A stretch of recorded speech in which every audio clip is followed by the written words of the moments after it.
here, so this is where I take out the slender cam. This looks like a house.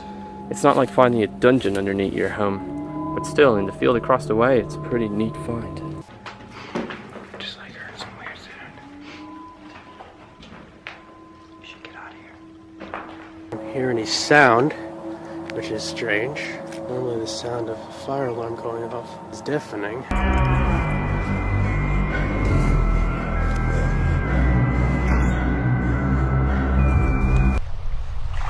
Kind of weird, right? What? She's just standing there watching us. Long way from cleaning floors. Let me get low. It's not... Bro, he's eating something! The hell, that's so creepy!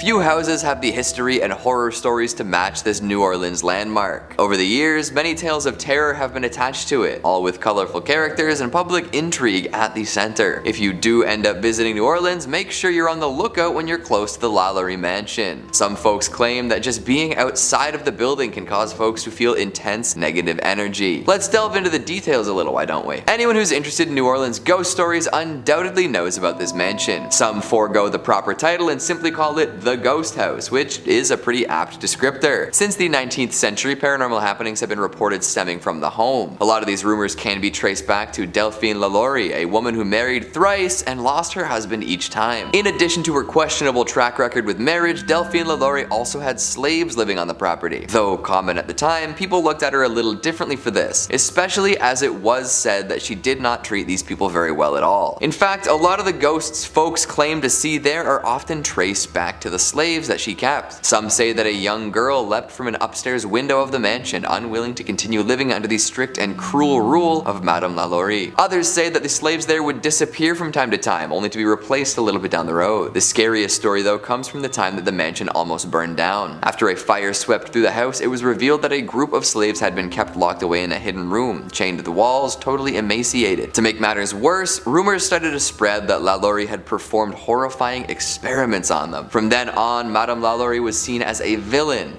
a criminal, a mad scientist. And while none of these experiments have been properly confirmed, their influence still remains to this day. There's some scary history attached to this house, and many people still claim to see the ghosts of people who once lived there roaming about after dark. Coming in at number 4, we've got Craigdarroch Mansion. Sticking with the haunted mansion theme for a little while, this little Canadian gem is packed to the gills with ghost stories. Any sort of old-fashioned mansion is probably subject to similar scrutiny, but this one in particular seems to capture the attention of many. This mansion was being built for Robert Dunsmuir, a rich coal baron who wanted a luxurious home. Unfortunately, he never did get to live as lavishly as he would have liked, as he passed away a year before it was completed. Could it be that his restless soul refused to pass on without getting his money's worth? Is he the ghost swooping through the ornate hallways? Well, that could be the answer, or at least part of it. Craigdarroch Mansion doesn't just get its reputation from one singular ghost. There are many that call these dusty rooms home. In fact, one more important figure in the house's completion perished before it was ready for living. The chief architect of the mansion didn't quite make it to the ribbon cutting ceremony. Tragic and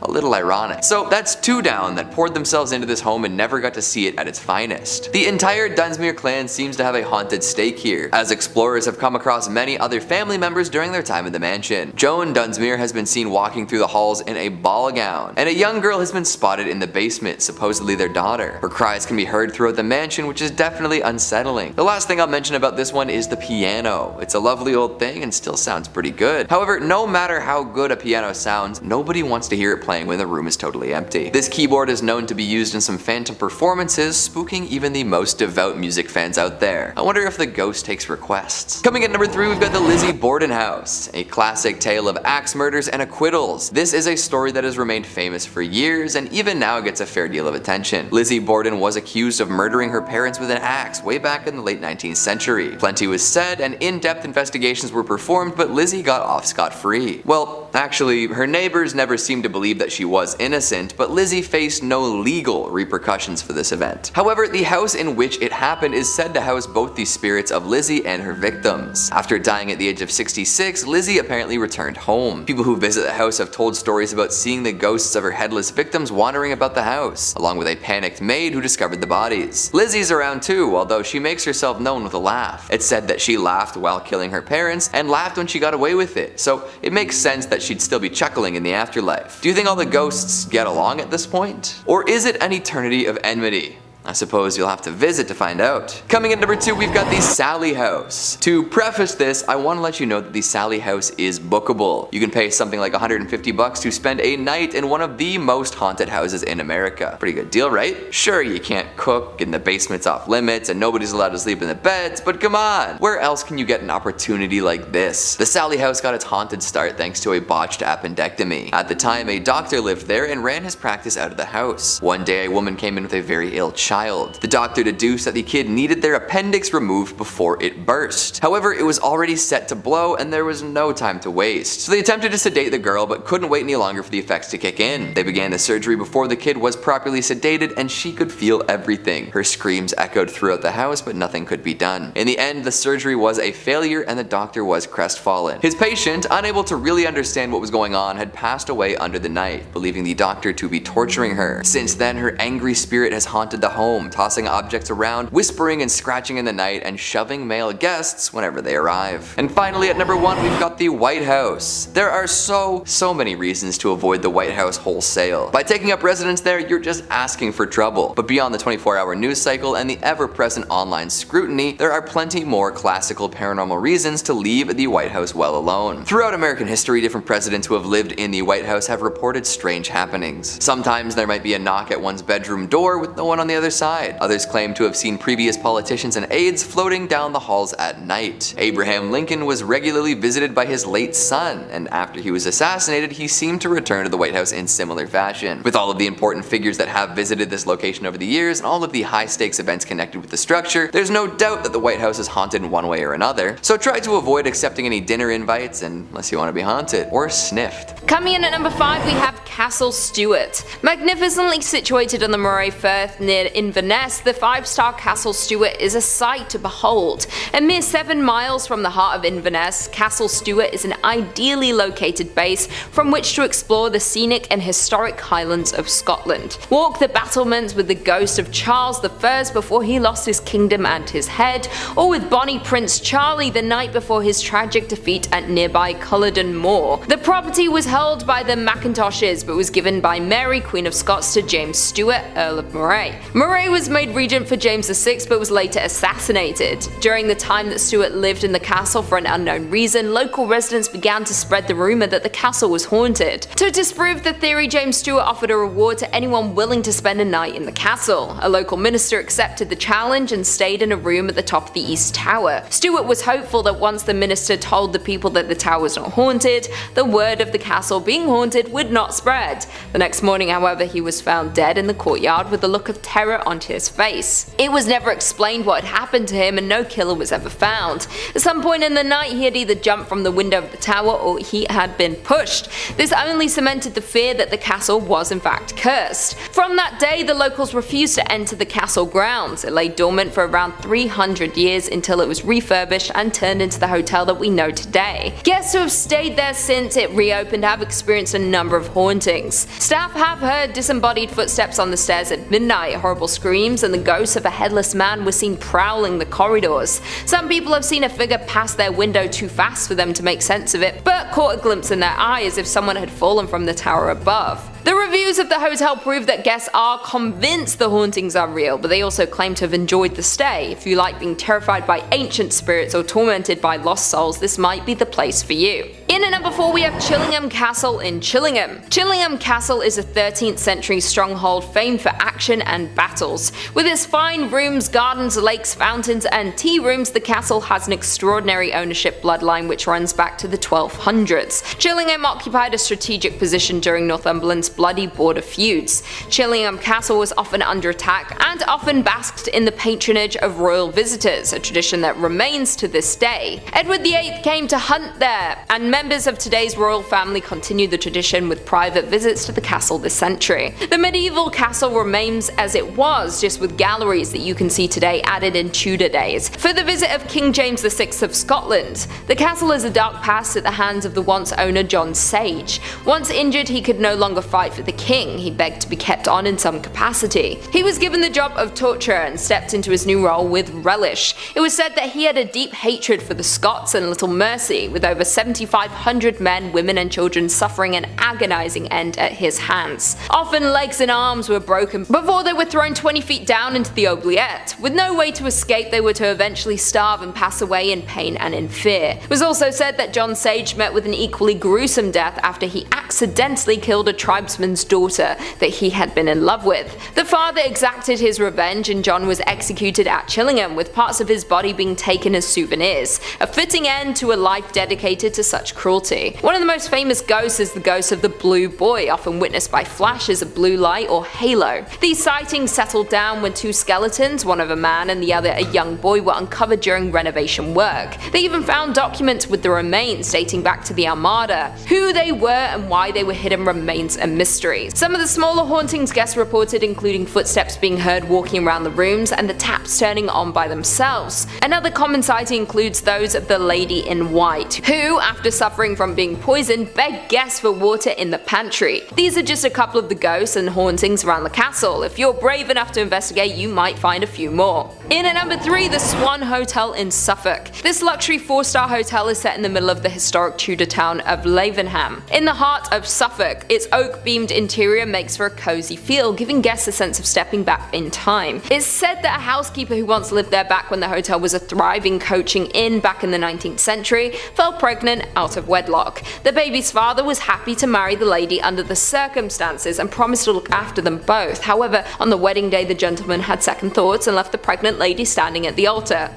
Savage. It is said that after that she became inconsolable and very depressed. What is now room 15 in the Swan Hotel was once the housekeeping quarters, and it is said that the poor woman was found hanging in this room by one of the inn's workers. Her ghost remains behind to chill the spines of those that dared to cross her path. A security guard was working alone late one night at the Swan Hotel, and as he was doing his final checks around the hotel, he came into contact with her, which scared him out of his wits and sent him running in the other direction. Several guests have reported having seen her standing in room 15 in the middle of the night. Once a nun was staying in that very room when she awoke, startled to feel the ghost tickling her feet. I guess you either get lucky and she likes you, or she chooses to scare you half to death. In at number 2 we have the Langham in London. One of the more upmarket entries on this list is the Langham in London. I know it's upmarket because Cher stayed there. How do I know? Because I stalk her life. Since opening in 1865, this 5-star hotel has played host to a number of infamous historical figures, both living and dead. With nearly 500 rooms and suites, it's really not surprising that a number of ghosts have been seen regularly at the hotel. The paranormal activity at the hotel became apparent when it was owned by the BBC, when it was discovered that there were at least 5 ghosts that make regular appearances at the hotel. The most active of the ghosts at the hotel is said to be that of a German prince or nobleman who was thought to have met his death when he threw himself out of the window of an upper story room. Ghosts have seen his ghostly form moving through walls and closed doors, and he is often accompanied by a sudden drop in temperature. Room 333 is supposed to be the most haunted. In this room, a BBC newscaster woke up to see a fluorescent ball of light which slowly took a human shape. The apparition hovered 2 feet above the floor, the lower portion of its legs missing. It was dressed in an extravagant Victorian evening wear. The announcer tried to communicate with the ghost, asking what it wanted. The spirit slowly started to move towards the newscaster, arms outstretched, eyes empty. The announcer fled in distress to the safety of his co-workers and told them of this encounter. A colleague accompanied him back to his room. The ghost was still there when they entered, but appeared less visible and less threatening before slowly fading away. Other BBC staff reported seeing the apparition in the same room, though only in October. There have been reports from other famous guests that taps will turn on in the night and turn off when investigated. Many people often struggle to sleep here and have to move rooms or even hotels. And finally, in at number 1 we have Malmaison in Oxford. This hotel is the most unique on this list. It was once a large prison located in Oxford. They have converted each cell into a hotel room. They have 95 rooms from you to choose from, starting with standard double house of correction to 6 signature suite that is a two-story of cells converted to a loft-style room. Oxford Castle functioned as Her Majesty's Prison Oxford from 1888 to 1996. One of the more notable prisoners to be held in Oxford Castle was Mary Blandy, an 18th century murderer who poisoned her father with arsenic. She believed the arsenic was a love potion that would force him to approve of her fiancé, a Scottish nobleman who was already married. She was hanged on April 6, 1752. It's said that her spirit still roams the castle to this day. During the Victorian era, it wasn't uncommon for children to be imprisoned inside. The youngest inmate to be held inside Oxford Prison was Julie Ann Crumpling. She was just 7 years old when she was sentenced to 7 days of hard labour for allegedly stealing a pram. Perhaps the most terrifying report comes from one of the security guards who was on his nightly patrol. The security has long been very wary of the location and had experienced several things before such an unexplained sounds, bangs, and the usual phenomena. However, on one dark night when the guard was coming to an end of his patrol, when his dog stopped and shuffled quickly backwards, growling at something in front of him, it was then two large shadow figures appeared before him. As anyone would do, he ran as fast as he could. A few days later, his dog died suddenly. He believed he had been frightened to death. You can stay in rooms when prisoners were once tortured and even killed. Although the hotel has been fitted to be a rather comfortable boutique hotel, it does not erase the horrors that have occurred. Sometime in the 1970s, a group were carrying out a sentence in one of the cells when poltergeist activity suddenly erupted.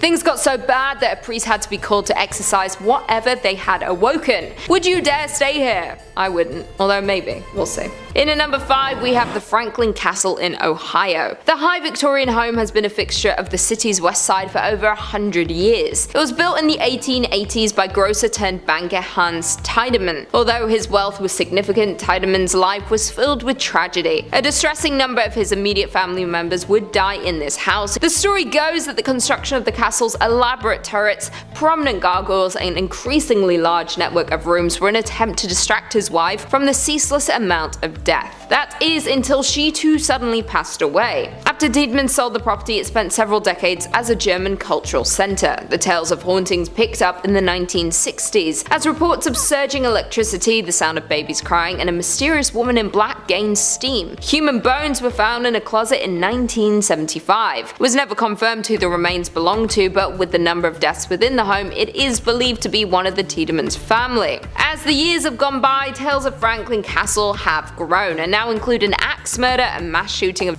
in the basement, and the alleged hanging death of Tiedemann's illegitimate daughter. Many stories focus on heinous acts that supposedly took place in tunnels below the house. After a fire, the home laid abandoned for several years before the current owners purchased the place in 2011. In at number 4, we have the Sallie House in Kansas. If you're into ghost hunting shows, you probably already know this famous haunted house. The unassuming home in Kansas is rumored to be the dark lair for a demon who takes on the form of a little girl because of a family's bizarre experiences there. Built in the mid-1800s in the growing community of Atchison, 2nd Street has seen its fair share of owners through the years, including the family of a 6-year-old girl named Sally, who died in the home during a botched appendicitis surgery. It wasn't until the mid-1990s when Sally's story first gained both local and national attention, when then owners Tony and Deborah Pickman lived in the home and began noticing strange occurrences, including attacks on Tony, unexplained voices, and apparent burnt finger marks upon mysteriously burning candles. Sally isn't some harmless ghost.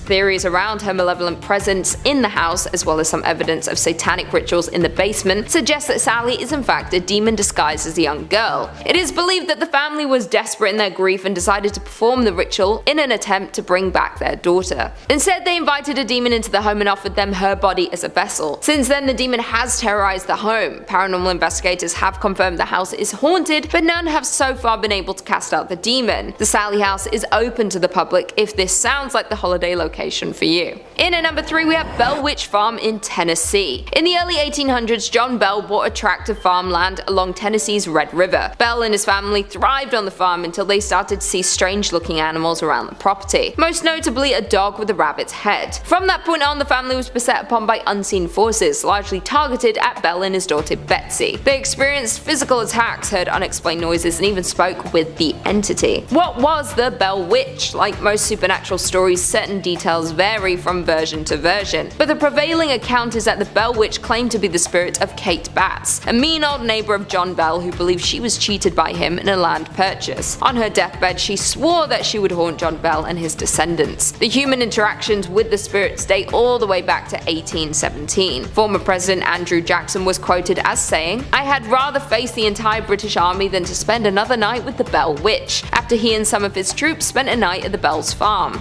Over time, so many people travelled great distances to visit the Bell's home that it had to eventually be torn down for safety purposes in the latter part of the 1800s. The historic Bell Witch Cave has preserved some of the artifacts from the original cabin, such as a chimney stone and an iron kettle. You can see these articles along with some other artifacts, news articles and photos from the time John Bell and his family resided on the farm when touring the reconstructed Bell cabin. If you're interested in paranormal activity, or if you're a history buff, then the Bell Witch Cave and farm will definitely not disappoint. In at number 2 we have Villisca Axe Murder House in Villisca. The small Iowa town of Villisca doesn't have much to offer tourists except for a night of terror at the Villisca Axe Murder House. Back in 1912, the whitewood framed house was the site of a horrifying crime that left an entire family dead by axe. Shortly after midnight on June 10, 1912, a stranger hefting an axe lifted the latch on the back door of a 2-story timber house in the little Iowa town of Villisca. The door was not locked. Crime was not something you worried about in a modestly prosperous Midwest settlement of no more than 2,000 people. The visitor was able to slip inside silently and close the door behind him. Still carrying the axe, the stranger walked past one room in which 2 girls lay sleeping and slipped up the narrow wooden stairs that led to 2 other bedrooms. He ignored one in which 4 more children were sleeping. He crept into the room in which 43-year-old Joe Moore lay next to his wife Sarah, raising the axe high above his head so high it gouged the ceiling. The man brought the flat of the blade down onto Joe.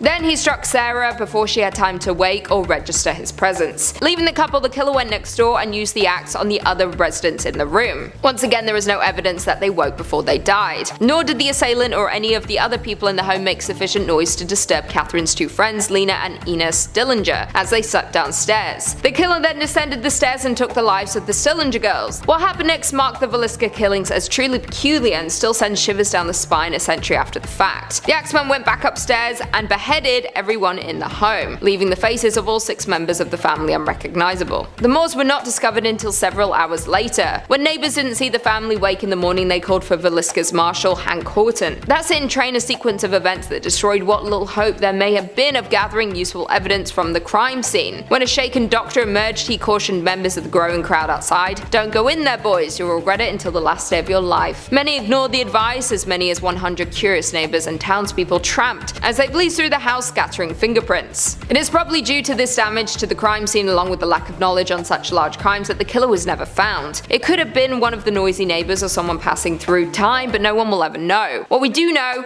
is that there have been sightings of the family's spirits since, and the house continues to be a main attraction for dark tourism. And finally, in at number 1 we have House of Danger in New York. New York's Greenwich Village has some of the most desirable real estate in the world, except for this house on West 10th Street, known as the House of Danger. The townhouse is said to be haunted by the ghosts of 22 people who lived or died within its walls, including the tragic story of a girl who was killed by her adopted father. Being New York City, however, the house has a celebrity pedigree too. Said that author Mark Twain stayed in the house back in 1900 and returned for the occasional visit. The house seems to have started earning its reputation gradually after the Borman family stopped living there. The first recorded incident of bad luck happened in 1897. Cycling celebrity Fred Andrew, the new owner and occupier of 14 West 10th Street, had a moment of bad luck. During his residency, as described in the New York Times, of August 9, 1897, Andrew had a moment of reckless bicycle riding that caused him to hit a person. The person suffered a broken leg and Andrew was subsequently arrested. Jan Bryant Bartle and her daughter took up residency of a spacious apartment on the top floor in 1957. Bartle reported almost immediately that a monstrous moving shadow would often follow her around the home. One time she writes that she had seen a ghostly figure of a man standing in a hall. Bravely, she reached out and tried to touch whatever she was seeing. She felt something, but nothing like she had felt before. She described it as a substance without substance, chilly and damp. Bartle was a true believer and took the proactive step of employing a paranormal expert to investigate what could be causing these terrifying realities for the scared residents. The investigator confirmed what the couple had believed from the start. The investigator said that they were upward of 22 spirits at the House of Danger. Besides Mark Twain, he mentioned additionally a woman in a white dress, a young girl, and a grey cat. On November 2nd, 1987, New York City witnessed a genuine tragedy at the House of Danger. The passing of Lisa Nussbaum was so so horrific it caught everyone's attention. Around 6:40 AM, 911 operators got a pressing phone call from children's author and editor Hedda Nussbaum. She said that her daughter Lisa wasn't breathing, so an ambulance was sent to Greenwich residence right away. When the paramedics arrived, they were greeted by a very disturbing scene. They found Lisa unresponsive on the kitchen floor and her brother Mitchell tied up in the home. Paramedics were regrettably unable to revive Lisa on their way to the hospital. Later, her autopsy revealed the cause of death was repeated blunt force trauma. Hedda and Joel were both arrested and subsequently charged with first-degree murder. Currently in private ownership, the building is resided in today and continues to add stories of hauntings to the legends of paranormal activity in the House of Death. The stairwell continues to be the nexus of the ghostly activity in the building. The dark and wide antique stairs are where many of the ghosts still make their appearances. Coming in at number 5, we have Arundel Asylum in Ararat, Victoria, Australia. Arundel Asylum opened its doors in 1865. It was originally named Ararat Lunatic Asylum. It was opened along with 2 sister asylums at Kew and Beechworth to accommodate the growing number of lunatics in the colony of Victoria. The asylum was built as a town within a town, with its own market, gardens, orchard, vineyards, piggery, and other stock kept on the ground. As nice as that sounds, those kept there were called inmates rather than patients, and their treatment was not kind. Many people were sent to the asylum for different reasons, mostly those struggling with mental health, and others dumped there for petty reasons. It was home to many men, women, and also children. Both electric shock therapy and the lobotomy were performed en masse at Arundel. Death was another factor that contributed to the dark history that cloaks Arundel. It is estimated that at least 13,000 deaths occurred throughout Arundel's many buildings during its 130 years of operation, meaning that up to a third of patients who entered the hospitals never came out. It is considered Australia's most haunted building to this day. There is currently only one tour operator allowed to go into the building. People who have visited the building have a lot of similar stories about various hauntings. Many experience a bitter taste in their mouth while visiting one of the offices. When this was looked into, it is revealed that one of the head doctors poisoned himself in that very room. Others felt a weird tingling in one side or all over their body while in the electric shock therapy room.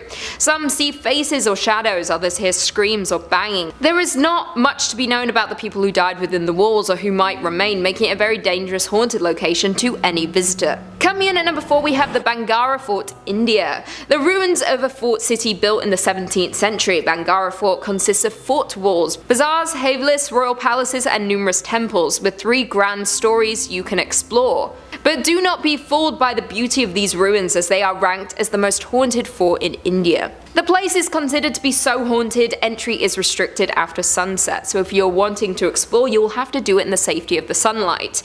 It is known that there is a curse that hangs over the fort, put there by Singhir, someone who is well versed in black magic. He fell in love with the Princess Ratnavati, known far and wide for her beauty and kindness. Knowing he did not stand a chance with her, he enchanted her perfume so that when she used it, she would fall deeply in love with him. The princess found out about this and threw the bottle. As it flew through the air, it turned into a boulder and crushed Singhir. He was crushed under its weight, but before he died, he cursed the princess, her family, and the entire village.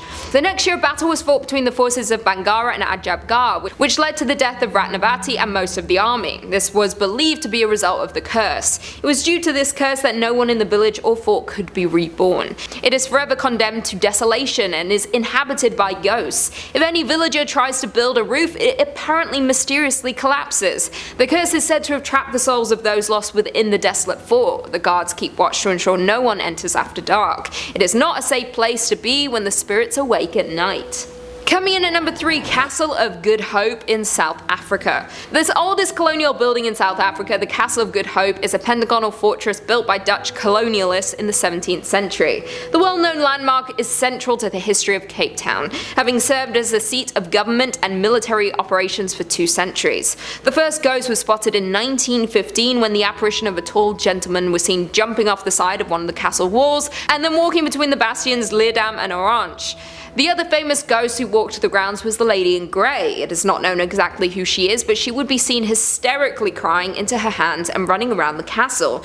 She used to be seen frequently by those on the grounds. However, during one of those renovations of the castle, the remains of a woman were uncovered and removed. Since these were removed, the woman has not been seen. It seems she was waiting for her remains to be found. Maybe her death was a sinister attack covered up and her body was lost until that day. The castle today has 3 museums and often tours of the old buildings. Be careful if you visit though, as it appears the spirits who have existed there were not happy ones. Coming in at number 2, Hellfire Club in Ireland. The Hellfire Club was a hunting lodge built in 1925 for William Connolly, an Irish parliamentary speaker. The stones of the buildings are from ancient passage tombs said to have angered the devil, which first associated the site with the supernatural. The lodge reportedly became a gathering place for a small group of Dublin elites who met for debauchery and devil worship. Its ruins sit atop the summit of Montpellier Hill in the foothills of the Dublin Mountains. Most who stumble upon the Hellfire Club today will assume it is nothing more than an old derelict building, but it has a long past full of horrific tales. Tales of animal sacrifice, black masses, cloven-hoofed men and murder are linked to the structure. The most popular tales tells of a visit by a satanic creature, in the form of a man who was only discovered when one of the players dropped a card and on picking it up noticed the guest had cloven feet. On his discovery, the creature disappeared in a ball of flames. One well-known ghost at the club is that of a young lady. It is said that she crossed paths with the club during one of their dark meetings. She was then thrown into a barrel, set on fire and rolled down the hill for fun. Her spirit stayed, possibly to warn others not to enter and meet the same fate.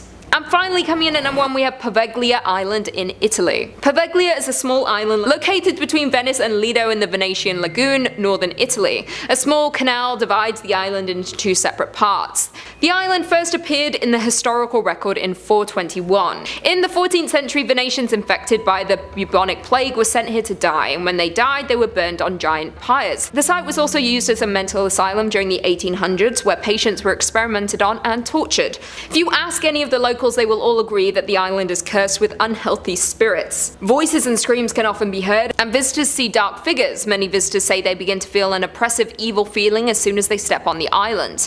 Currently, the island is abandoned. No one steps foot on it for any reason. Even if you did want to visit, you would struggle to find anyone willing to take you. The locals know the island to be evil and refuse to get anywhere close to it. Fishermen even avoid fishing in the area surrounding the island out of fear of accidentally finding and disturbing human remains. It's probably for the best that you don't visit this haunted location unless you're really determined, but that never ends well in horror movies. Number 5 on this list is the Castle of Good Hope. This castle is located in South Africa and is on a lot of people's worldwide list of the most haunted spots. A main reason for this is simply how many ghosts reside at this place. It's one of the oldest buildings in Cape Town, and it was initially a fort built by the East India Trading Company. Today it houses the ghosts of Lady Anne Bernard, a soldier, and Governor Peter Gisbert van Noort. All of these ghosts have different origin stories and come from different times. Lady Anne Bernard was the first lady of this colony, and she died many years ago under some very mysterious circumstances. Her ghost is said to frequent this spot and will make herself known to visitors. The soldier in question apparently hung himself in the bell tower many years ago as well. This tower has been reported to ring itself with nobody near it at all, and many think that it's the ghost of this soldier that's responsible. And the last is the governor. And this was apparently a very cruel man who would send soldiers to the gallows for his own sick amusement. Apparently one soldier, before being killed,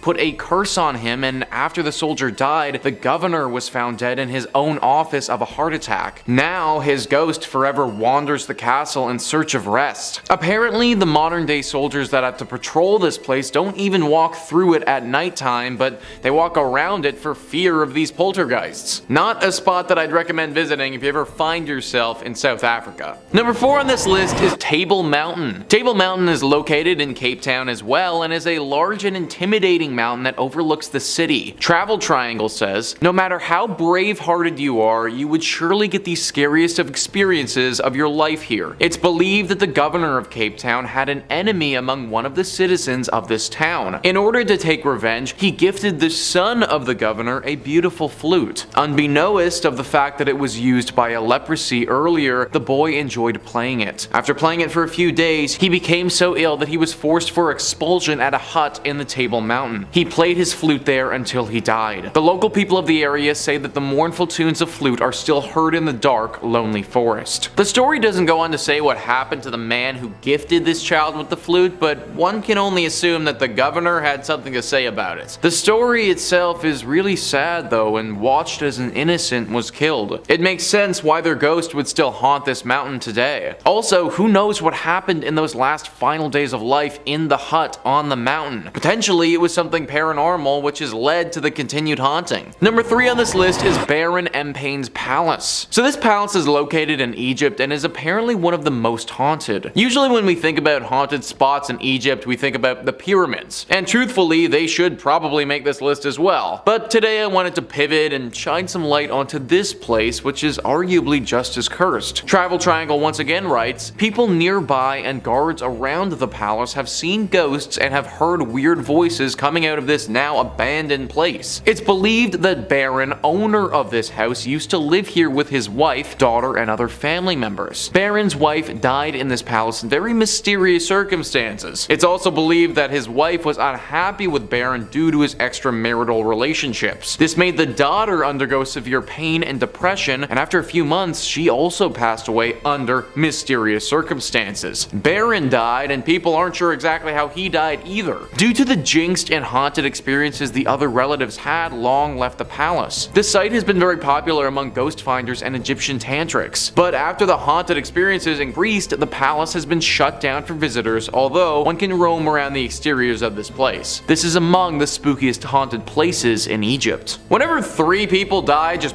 unexpectedly like that with mysterious circumstances, there's always bound to be a legend around it. The fact that so many visitors and guards have seen evidence of potential poltergeists though, kinda really leads me to believe that something must be up with this place. Some of the stories are conflicting though about what ghostly apparitions are really out and about. Some accounts have talked about Baron himself walking around this place, whereas others have told tale of a mysterious ghost that isn't really connected to the family by blood. This ghost is thought to be of somebody who worked for Baron and was actually killed in this place. This ghost then came back to haunt the family, and it's what caused their unexpected deaths in the first place. It's really too bad that it has to be this way too, because the palace itself is beautiful on the outside, and I imagine that the inside is just as nice. Still not worth the risk of visiting though, considering its current ghostly inhabitant. Number 2 on this list is Cape Coast Castle. This castle is located in Ghana, and some horrible tragedies occurred here over the years. Originally, this castle was built so that people could trade gold and other valuable items. As time went on though, its purpose became far more evil. Slave trade. The transatlantic slave trade was truly a horrible time in human history, a time filled with so many injustices and atrocities. Basically, human beings were treated as animals and sold to the wealthy buyers in North America. The slaves that were sold would often come from these African countries like Ghana. Cape Coast Castle was used as a place to keep these people before the ship would come from North America to pick them up. It's said that the ship would come roughly once every 6 months, and conditions at this castle, they were horrible. They would take these people, separate the women from the men, and chain all of them up, leaving them in the dungeon. The only time the door would open up would be when the ships arrived to take them to North America, where their conditions would obviously not improve. During this time, many people passed away from the atrocious conditions that they were held in. Malnourishment and disease claimed the lives of so many people. Even death wouldn't cause the door to open though. Those who remained alive would have to sit in this room with the corpse of the person right next to them. It's no wonder that from all of this, people have talked about this place being haunted. The biggest sensation that everyone says is just a horrible sense of dread and fear. Granted, even if there isn't any ghostly presence here, I still think that I'd feel that. Just being around a place that's seen so much horror is bound to make somebody feel scared. And finally, number 1 on this list is Menengai Crater. This crater has a lot of ancient legends surrounding it and is located deep in Kenya. Eddie Mwanza writes, the extinct volcano offers striking views of Lake Nakuru and Lake Bogoria. Although the volcano is dormant, there are hot spots on the floor of the crater where steam jets sometimes fill it with vapor. However, its stunning beauty is matched by its dark and wild side that has locals convinced to be the work of evil spirits. People have lost their lives while others have disappeared, never to be seen from again, while others have strayed and lost direction in the cave, only for them to be found hours later unable to explain how they lost their way. This has earned the crater the name Kirma Kia Ngoma,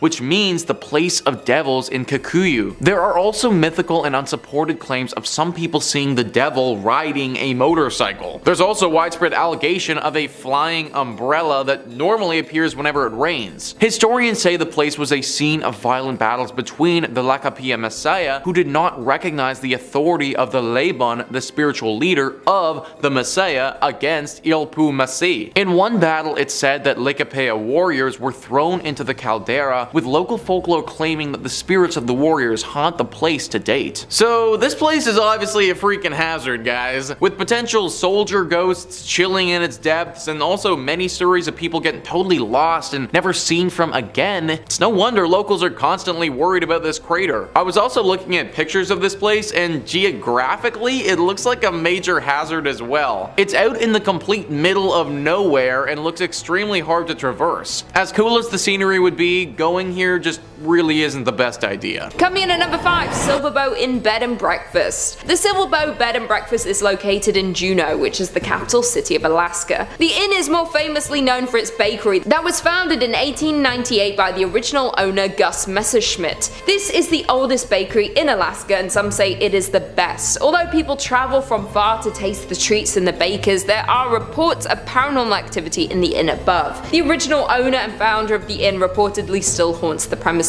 The story goes that the owner loved his bakery and inn. He spent his whole life dedicated to creating the finest bakery. From the day it was built, he spent all of his time here. He loved welcoming the customers and ensuring everyone enjoyed their stay. Inevitably, having spent all of his time at the inn, he was here when he passed away in 1938. He was so dedicated in life, it seems his soul was tethered to the place in death. Since he passed away, guests of the bakery and inn have reported a lot of paranormal activity. The most commonly reported sighting is of Gus opening his shop early in the morning. People have seen a figure matching his description walking around the halls as he once did to prepare for his day. This is not the only thing that guests have noticed. Some people have reported knocking on their bathroom door. When they go to investigate who it is, there is no one there, but they have a feeling of being watched. Many believe this is Gus checking up on the guests. He also wanted to ensure everyone staying there was happy, and people believe this is a sign that he's still checking in on the guests today. Coming in at number 4, the Hotel Captain Cook. The Hotel Captain Cook, located in Anchorage, is notorious for its paranormal spirit, which has been nicknamed the White Lady. People often take ghost tours of the hotel, hopeful of a chance to meet this famous spirit. Although the origins of the ghost are mostly unknown, from her behavior it appears she passed away in the women's bathroom, or at least in the area which may have been home to something else before the hotel was built. The locals explain how she is bound to this place and is unable to pass on. She could possibly be cursed, as she seems distressed about her situation. Since the hotel opened, there was a lot of paranormal behavior in the area. She would break the glass of the mirrors in the ladies' bathroom or swing open the doors to scare those inside. The hotel management had to step in when one guest used the bathroom stall located at the very end of the ladies' room. While in the stall, she felt something fall around her neck and start to get tighter and tighter. The woman panicked and ran from the stall. As soon as she left the cubicle, the sensation stopped. Since then, the bathroom has been bolted shut as to stop this from happening to anyone else. She does seem to be mostly contained to this stall, but there are still paranormal happenings. Lights turn on and off on their own. No one has been hurt since the spirit was locked away, but I would still stay far away from this hotel. Unless you're looking for an angry spirit, this is a hotel that should not be on your list of destinations to visit. Although, my parents were there and it's fine, you know. They're Gucci gang. Coming in at number 3, we have the Golden North Hotel. The Skagway Golden North Hotel may look like a classic hotel located on the main street, but it has seen tragedy and has the ghost to prove it. People say this place is haunted by a lady who passed away many years ago. She is bound to room 23 on the 3rd floor, but her presence can be felt in the area around the building. The locals tell the story of how this woman became bound to room 23. It's unknown in what year the story takes place, but it was many years ago. The woman was visiting the hotel with her husband. They visited the area so her husband could go on a gold expedition. The expedition was over a number of days to possibly weeks, and the wife was to stay at the hotel and explore the local area. The day arrived and the husband left on his expedition, leaving his wife alone. Not long after the husband had left, the woman caught pneumonia. She became sicker and sicker. There was no one in the area able to help her. She had no way to get to a local doctor with no knowledge of the area. She sadly passed away in a little over a week due to her illness. When her husband returned, he was heartbroken to find his wife had passed. She had been laying in their room for weeks awaiting his return. The locals were shocked to hear what had happened, and horrified no one had heard her cries and helped her survive her ailment. Since then, she has been bound to the room. Other guests have heard sounds coming from the room which remains empty. The spirit can be heard coughing or choking. Some have said they saw her from the window of the hotel when walking around the area late at night. Some have even heard her cries for her husband. When anyone tries to investigate the room, they just find it empty and cold. The cold of the room takes over you as soon as you open the door. You can feel you are in the presence of a spirit and are overcome with sadness. Coming in at number 2, we have Independence Mine. The Independence Mine, now known as the Independence Mine State Historic Park, is the site of a former gold mining operation. It is located in Palmer, Alaska. The mining history in the area dates back to at least 1897. The mining town now sits abandoned. The operations were temporarily halted in 1950 with the plan to eventually resume operations. They were never able to resume the operations. This resulted in a well-preserved collection of mining equipment and buildings. Although weather has taken its toll, many of the buildings still stand today. As we know, with many mines, there are often accidents due to the dangerous nature of the work. Parts of the mine would often collapse. The mine is now a big tourist site as a look into the life and work of miners in 1897.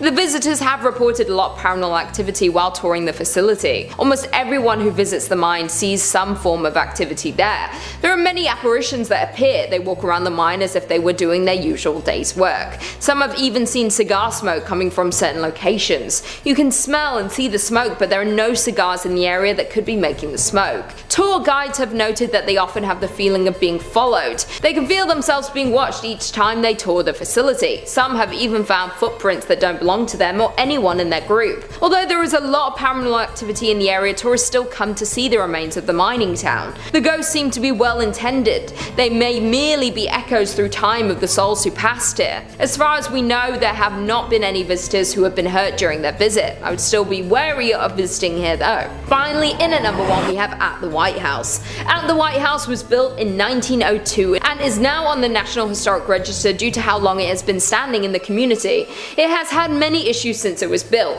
It was originally built as a hospital, then it was used as a daycare center, and today is used as a hotel. Any building that was used as a historic hospital has seen a lot of tragic passings. When the building was used as a daycare center, there was a tragic fire. The building caught fire in the 1980s. It was fully restored following this. During the fire, the young woman who owned and ran the daycare was trapped inside. After ensuring all of the children were safe, she became trapped and unfortunately perished. Since the fire, her apparition has appeared around the home. Most guests believe her to be a kind spirit, but she does bring on the feeling of dread and terror when she is in your presence. Guests at the hotel have claimed to be startled awake by the young woman standing at the foot of the bed.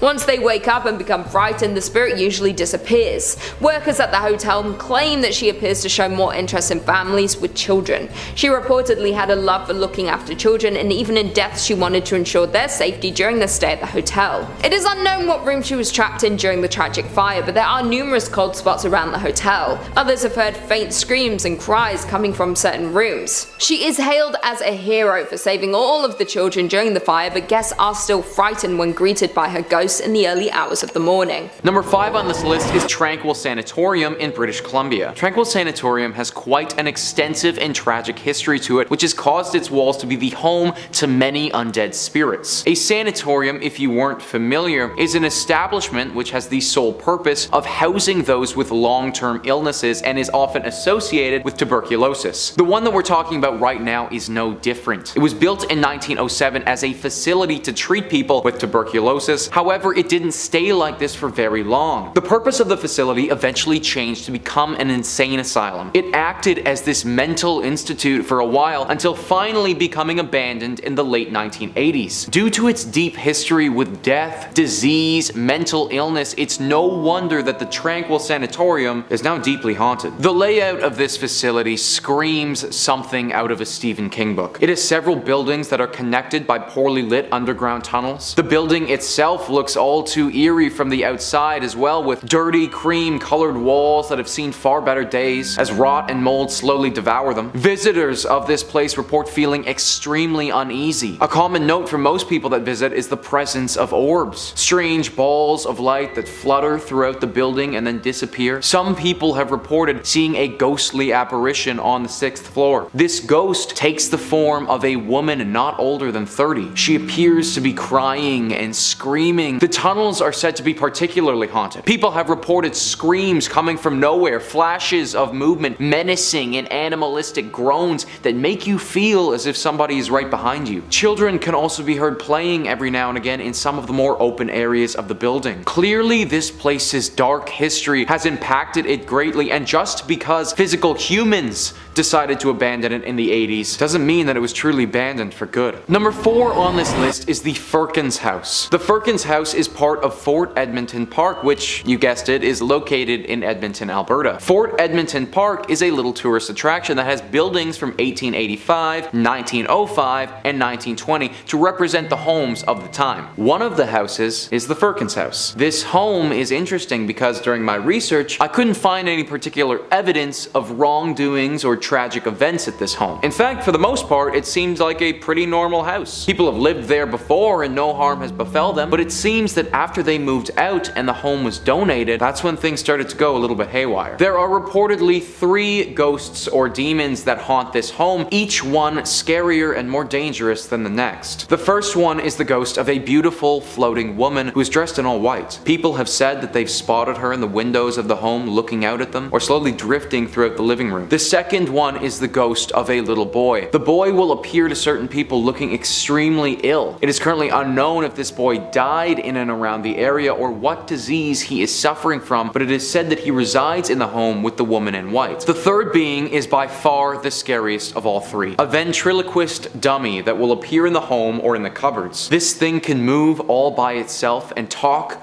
by itself. It is very similar to the popular horror franchise Chucky, and it's said by some to be seeking to harm the living. I'm not sure if the ghost of the ventriloquist has taken over this dummy or if the dummy has taken on its own persona, but I definitely do not want to go anywhere where the primary residence is a demon puppet. Number 3 on this list is the 5 Fishermen Restaurant. This is a restaurant in Halifax, Nova Scotia, known for its exceptional oysters and also its ghostly inhabitants. The ground that this restaurant sits on wasn't always utilized for serving up fish and chips though. In fact, it has a very long history. In the early 1800s is when the building went up, and for a long time it acted as the town's only school. Nothing ghoulish or demonic about that. However, at around the turn of the century, the school moved and the building took on a new purpose. It became the mortuary for Halifax and made its dealings with the dead. Now, not every mortuary is going to become haunted, but this one had quite a lot to deal with over the years. In 1912, the unsinkable ship, the Titanic,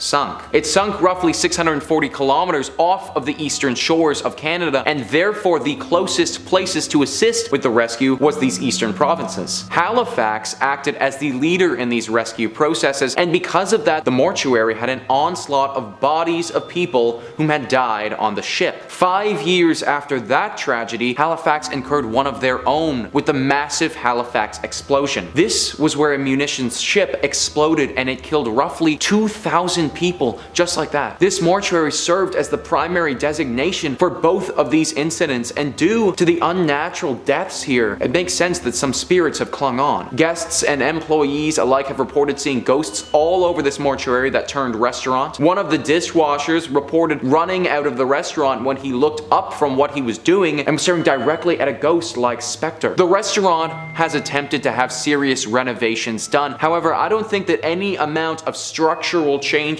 will get these spirits to rest for good. Number 2 on this list is the Frank Slide. Now, even though the Frank Slide sounds like it could be a fun, popular dance move that takes over TikTok for a few weeks, it is far more morbid than that. On April 29th in 1903, in the mining town of Frank, which at that time was part of the Northwest Territories, but it is now a section of Alberta, there was a horrible tragedy. 110 million tons of limestone and rock came tumbling down in one of Canada's biggest landslides ever. This fell onto part of the town of Frank. Frank was located right next to Turtle Mountain, which after extensive mining had grown unstable. On April 29th, it all came crashing down and claimed the lives of 70 to 90 people. It is still to this day Canada's most deadly landslide to ever occur in history, and was a horrible tragedy that can only remind us how fleeting life can be. I think the craziest part about this landslide as well is that it wasn't just miners who were killed. Their wives, their families, all of them died at the hands of the Frank Slide. The remains of these bodies were never recovered either, as the damage from the slide was far too devastating. Where all of this happened is now a section of a town called Crow's Nest Pass, and over a century later, the ghosts of the dead still haunt the area. This place is somewhere where visitors have reported feeling very unsafe. They say that the overall feelings of uneasiness are almost too much to bear and that they have to leave. Cries howls, screams. This can all be heard late at night as you're trying to sleep. Lanterns will be seen in the night walking around at the hands of unknown apparitions. It is basically a full ghost town of people who never deserved to die in the first place, all wanting to get a second just to feel their lives again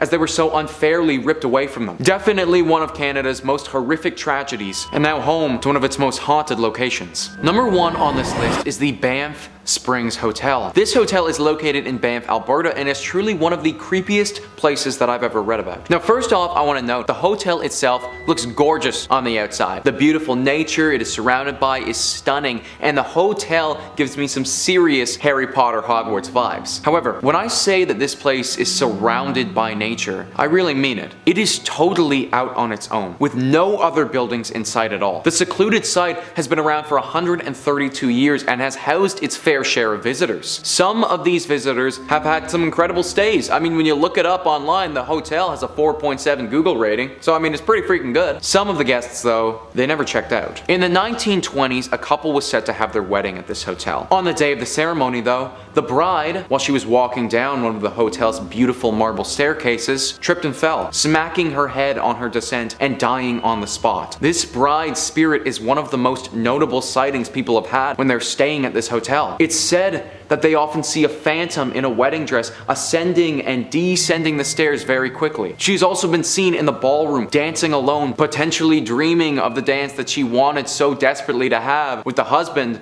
that she never got to marry. In 1975, a longtime bellman of the hotel, Sam, died there. Since then, sightings of Sam have been pretty consistent. One story details how 2 women lost their room key and called the front desk to go and get it. The front desk person sent someone to go and open their room for these ladies. When that person had got there, though, the ladies were already in the room and said that another bellman had let them in. They described Sam to a T when they spoke about the bellman who helped them out. Instances like this have occurred time and time again at the hotel, with many people believing his spirit is still working there. Finally, with this hotel, you have room 873. Room 873 is rumored to be the home of a gruesome murder. One evening, a family was staying there, and the father, for some unknown reason, lost his mind, murdering his family and himself. After completely refurbishing the room, the hotel put it back in service, but now people who have stayed there report hearing the screams and the cries as if they were still dying. If you have to stay at this hotel, definitely avoid room 873. Number 5 on this list is the Chateau de Camargue. The Chateau de Camargue is located in Périgord, an ancient region of France. The chateau isn't as beautiful as it once was, some of its former glory lost to time and also to war. This chateau was a critical point of interest in the 100 Years' War between France and Britain. It was the host to one of the more brutal fights that the war ever saw and was eventually captured by the British. As was typical back then, when you captured a place, many of the people that were running that place were either captured or put to death. One person of interest was put to death by being beheaded, and that was the young lover of the daughter of the Earl of Camargue. It's said that this man was deeply in love with the daughter and that she was in love with him as well. His beheading didn't seem like a major point of interest to the British at the time, but it actually left a bit of a spirit behind. What's really interesting about this story, though, is that it wasn't the spirit of this young man that was left behind. It also wasn't the spirit of the young daughter or even the Earl of Camargue himself. In fact, it was the spirit of this young man's horse. The horse that this young man rode into battle with to attempt to defend the chateau, and the horse that he had his whole life. Its ghost has yet to pass on. It's said that the ghost of this horse wanders the grounds of the chateau searching for its master. People who have ventured into the castle have reported hearing the clicking of hooves and a deep groan from a horse.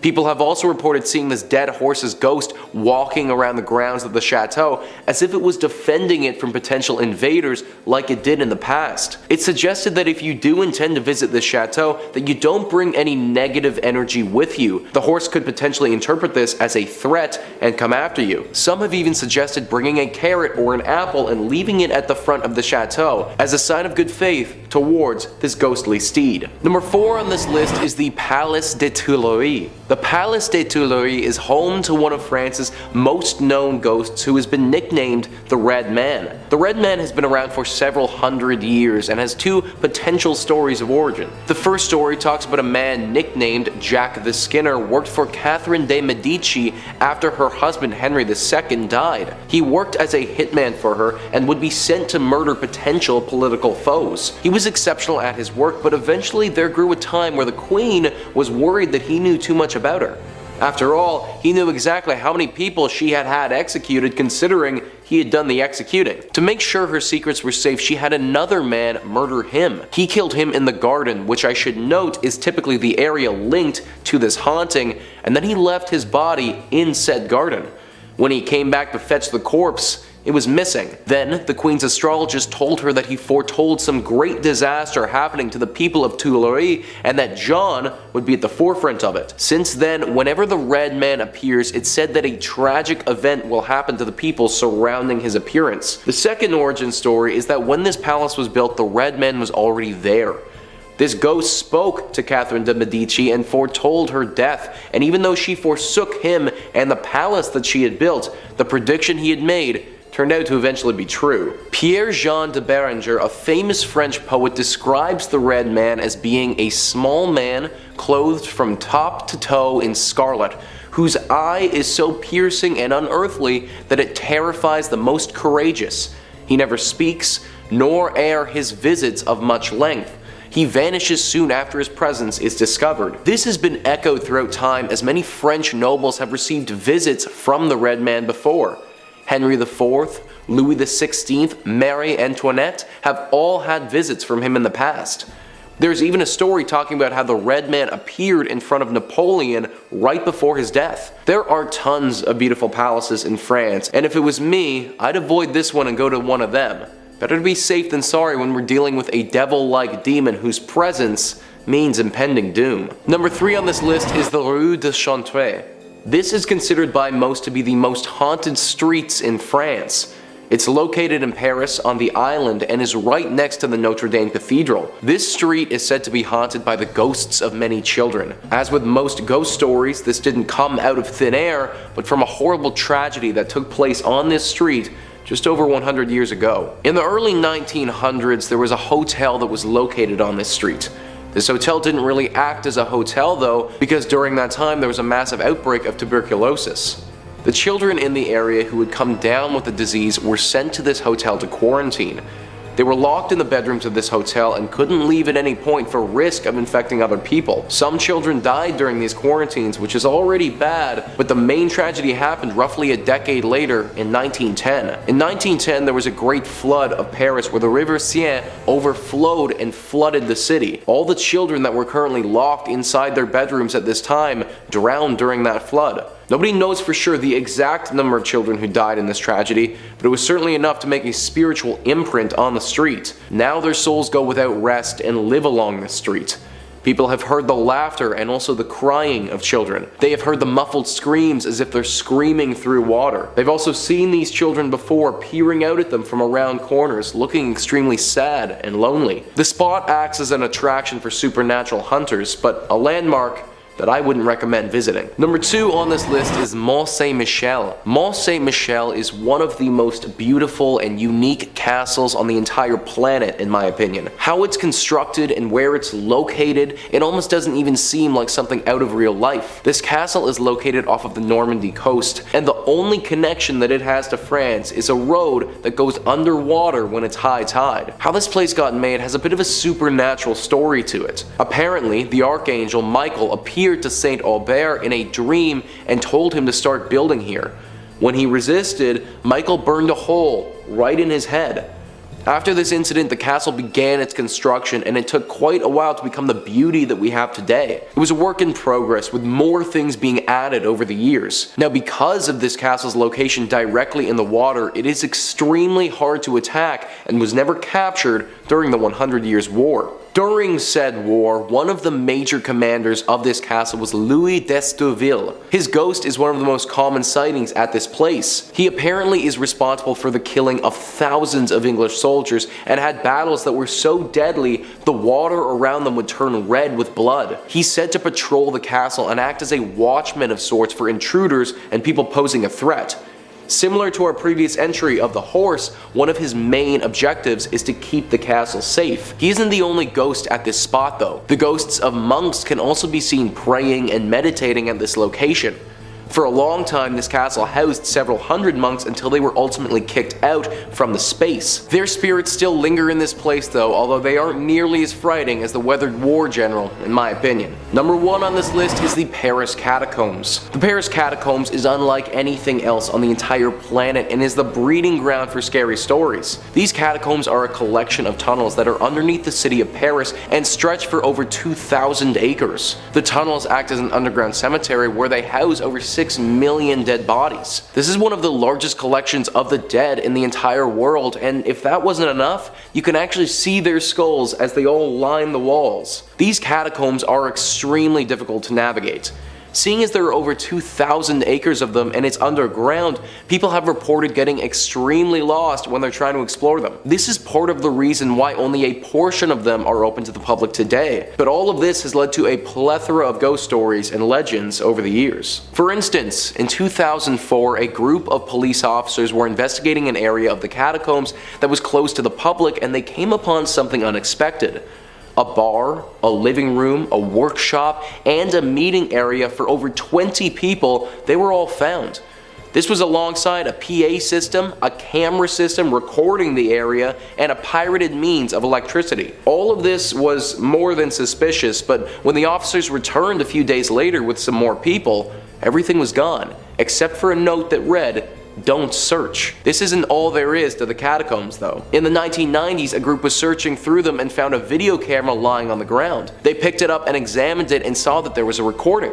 The recording was clearly of a man who was very lost in the catacombs and extremely frantic. Scary voices could be heard in the background, and the heavy breathing of this man indicated his panic. Finally, the camera fell to the ground and we could hear the man scream. These are just 2 of the more famous stories to come from these catacombs, but so many other ones of ghosts or demons haunting the area have come from this place. If you were to ever go here, then make sure you have a strong sense of direction and a flashlight, because the last thing you would want is to get lost in an underground haunted graveyard. In at number 5 we have Berlin Citadel. The Citadel was built in 1559 and is known as one of the best preserved military structures in Europe. It was originally built to protect Spandau from attack, built specifically to have no blind spots, giving an advantage on all sides in the event of an attack. The Citadel has seen a lot of destruction and war since it was built, but the most famous ghost to live there is the spirit of Anna Sidow. Anna was married but had a love affair with Joachim II, the local ruler at the time. As the ruler was dying, he asked his son to take care of Anna. The affair had been frowned upon, but as both of their parents had passed, they had grown closer before he got sick. When he passed, his son didn't keep his promise. He immediately imprisoned her in the Citadel. No one ever saw Anna again after that. There was no explanation as to where she had gone or if she had been punished for her love affair with the ruler. There had been reports from visitors of the White Lady, a ghost seen walking around the Citadel late at night. Some felt a sudden cold breeze and feeling of dread while walking around the grounds, but still there was no explanation.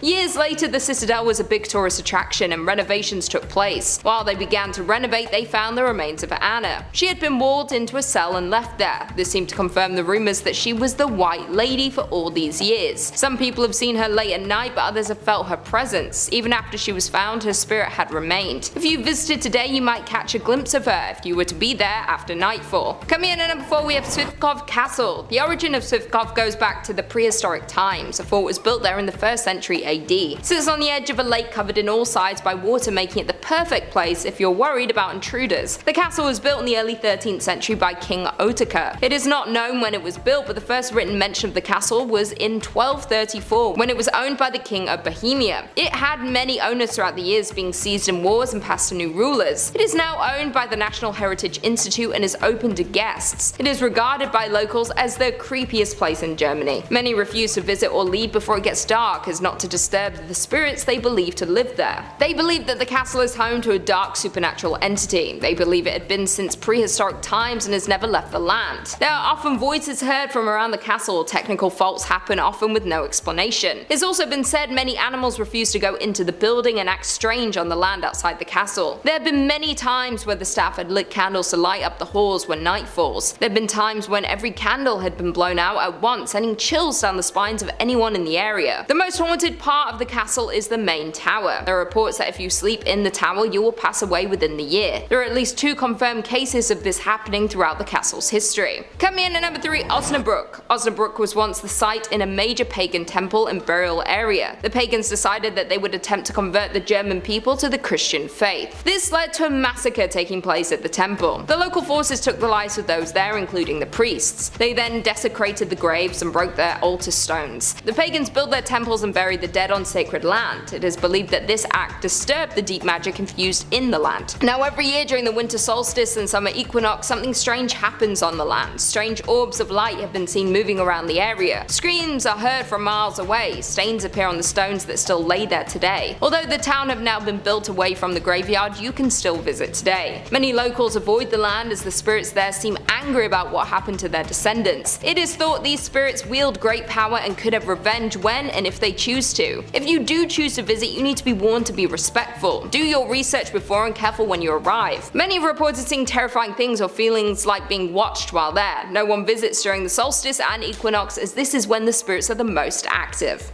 Coming in at number 2, we have Peacock Island. Peacock Island is situated in the River Havel in Berlin. In 1685, chemist Johann Kucknell was given financial aid to build a glass foundry on the east of the island. Here he discovered how to produce artificial red glass. When he left the island in 1692, it remained unused for about 100 years until 1793. In 1793, the Prussian King Frederick built the castle for himself and his mistress. This was then passed down through the family and used for many different reasons, including being used as an exotic farm. Although the island has a long and exciting history, there are claims it is the original Johann Kucknell who inhabits the island long after her death. It is claimed that Johann was not only into creating glass, but that he experimented with dark magic. It is believed that through his experiments with black magic, he had cursed himself. He attempted to flee the island as to not be attached to the curse, but this didn't work. In the afterlife, he was bound to the land and his old foundry. Those who have visited the island have seen a black figure with glowing red eyes. He is often seen at the stroke of midnight. When he is near, you can feel the chill in your bones. You know that you're in the presence of darkness just by being on the island during his hour. His laboratory still stands today, and some have tried to find his old lab to learn all the dark magic and secrets that he tried to hide. It is said a fire nearly destroyed the building. The police believe this to be man-made, and it's speculated he was trying to destroy the demons and spirits he had accidentally been working with in the lab. He couldn't escape the curse, and if you don't want to meet the same fate, I would avoid visiting this building.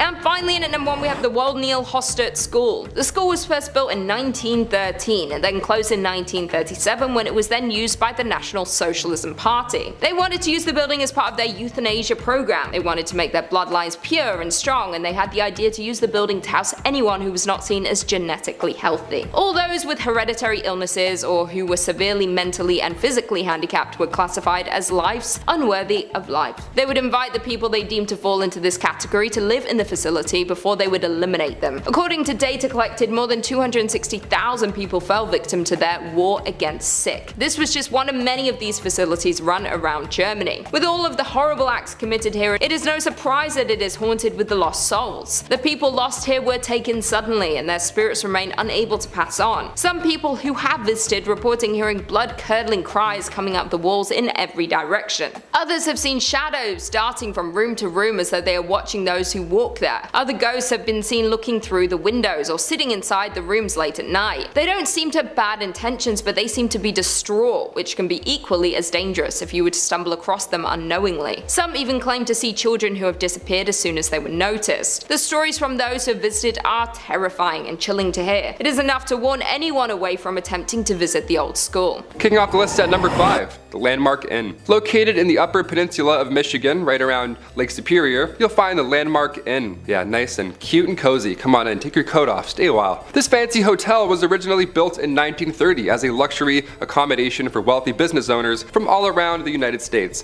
Sounds like a good time. Let's gather, let's talk shop around candles. These business owners would visit the Landmark to check on their business interests, all that good stuff. Though for its 100 years being open to guests, the hotel has had multiple reports of, you guessed it, ghosts and paranormal activity. It's so common at the Landmark Inn that the ghost hunters and paranormal investigators, they make trips out to the hotel quite often just to check in and be like, hey, how's it going? And they put on their gadgets and they just check in on them. They can rely on them. The hotel's 6th floor is home to one of the saddest stories the hotel has ever seen. This story takes place in the 1930s when the hotel was a new, lively social and cultural center in town. The story revolves around a ship worker who fell in love with a local librarian and conducted their love affair in the Lilac Room. Yeah, of all places, of course, let's go meet the Lilac Room. Sounds beautiful. And that was where the man was staying. Perfect place to meet. The couple was said to have a planned wedding upon his return from the last voyage on the sometimes treacherous Lake Superior. Unfortunately, their love affair ended in tragedy when his ship met with a storm and sank to the bottom of a lake. He never returned to the shore, and the librarian mourned the man in said Lilac Room, eventually dying herself of a broken heart. The heartbreaking story comes with many reports of the Lilac Room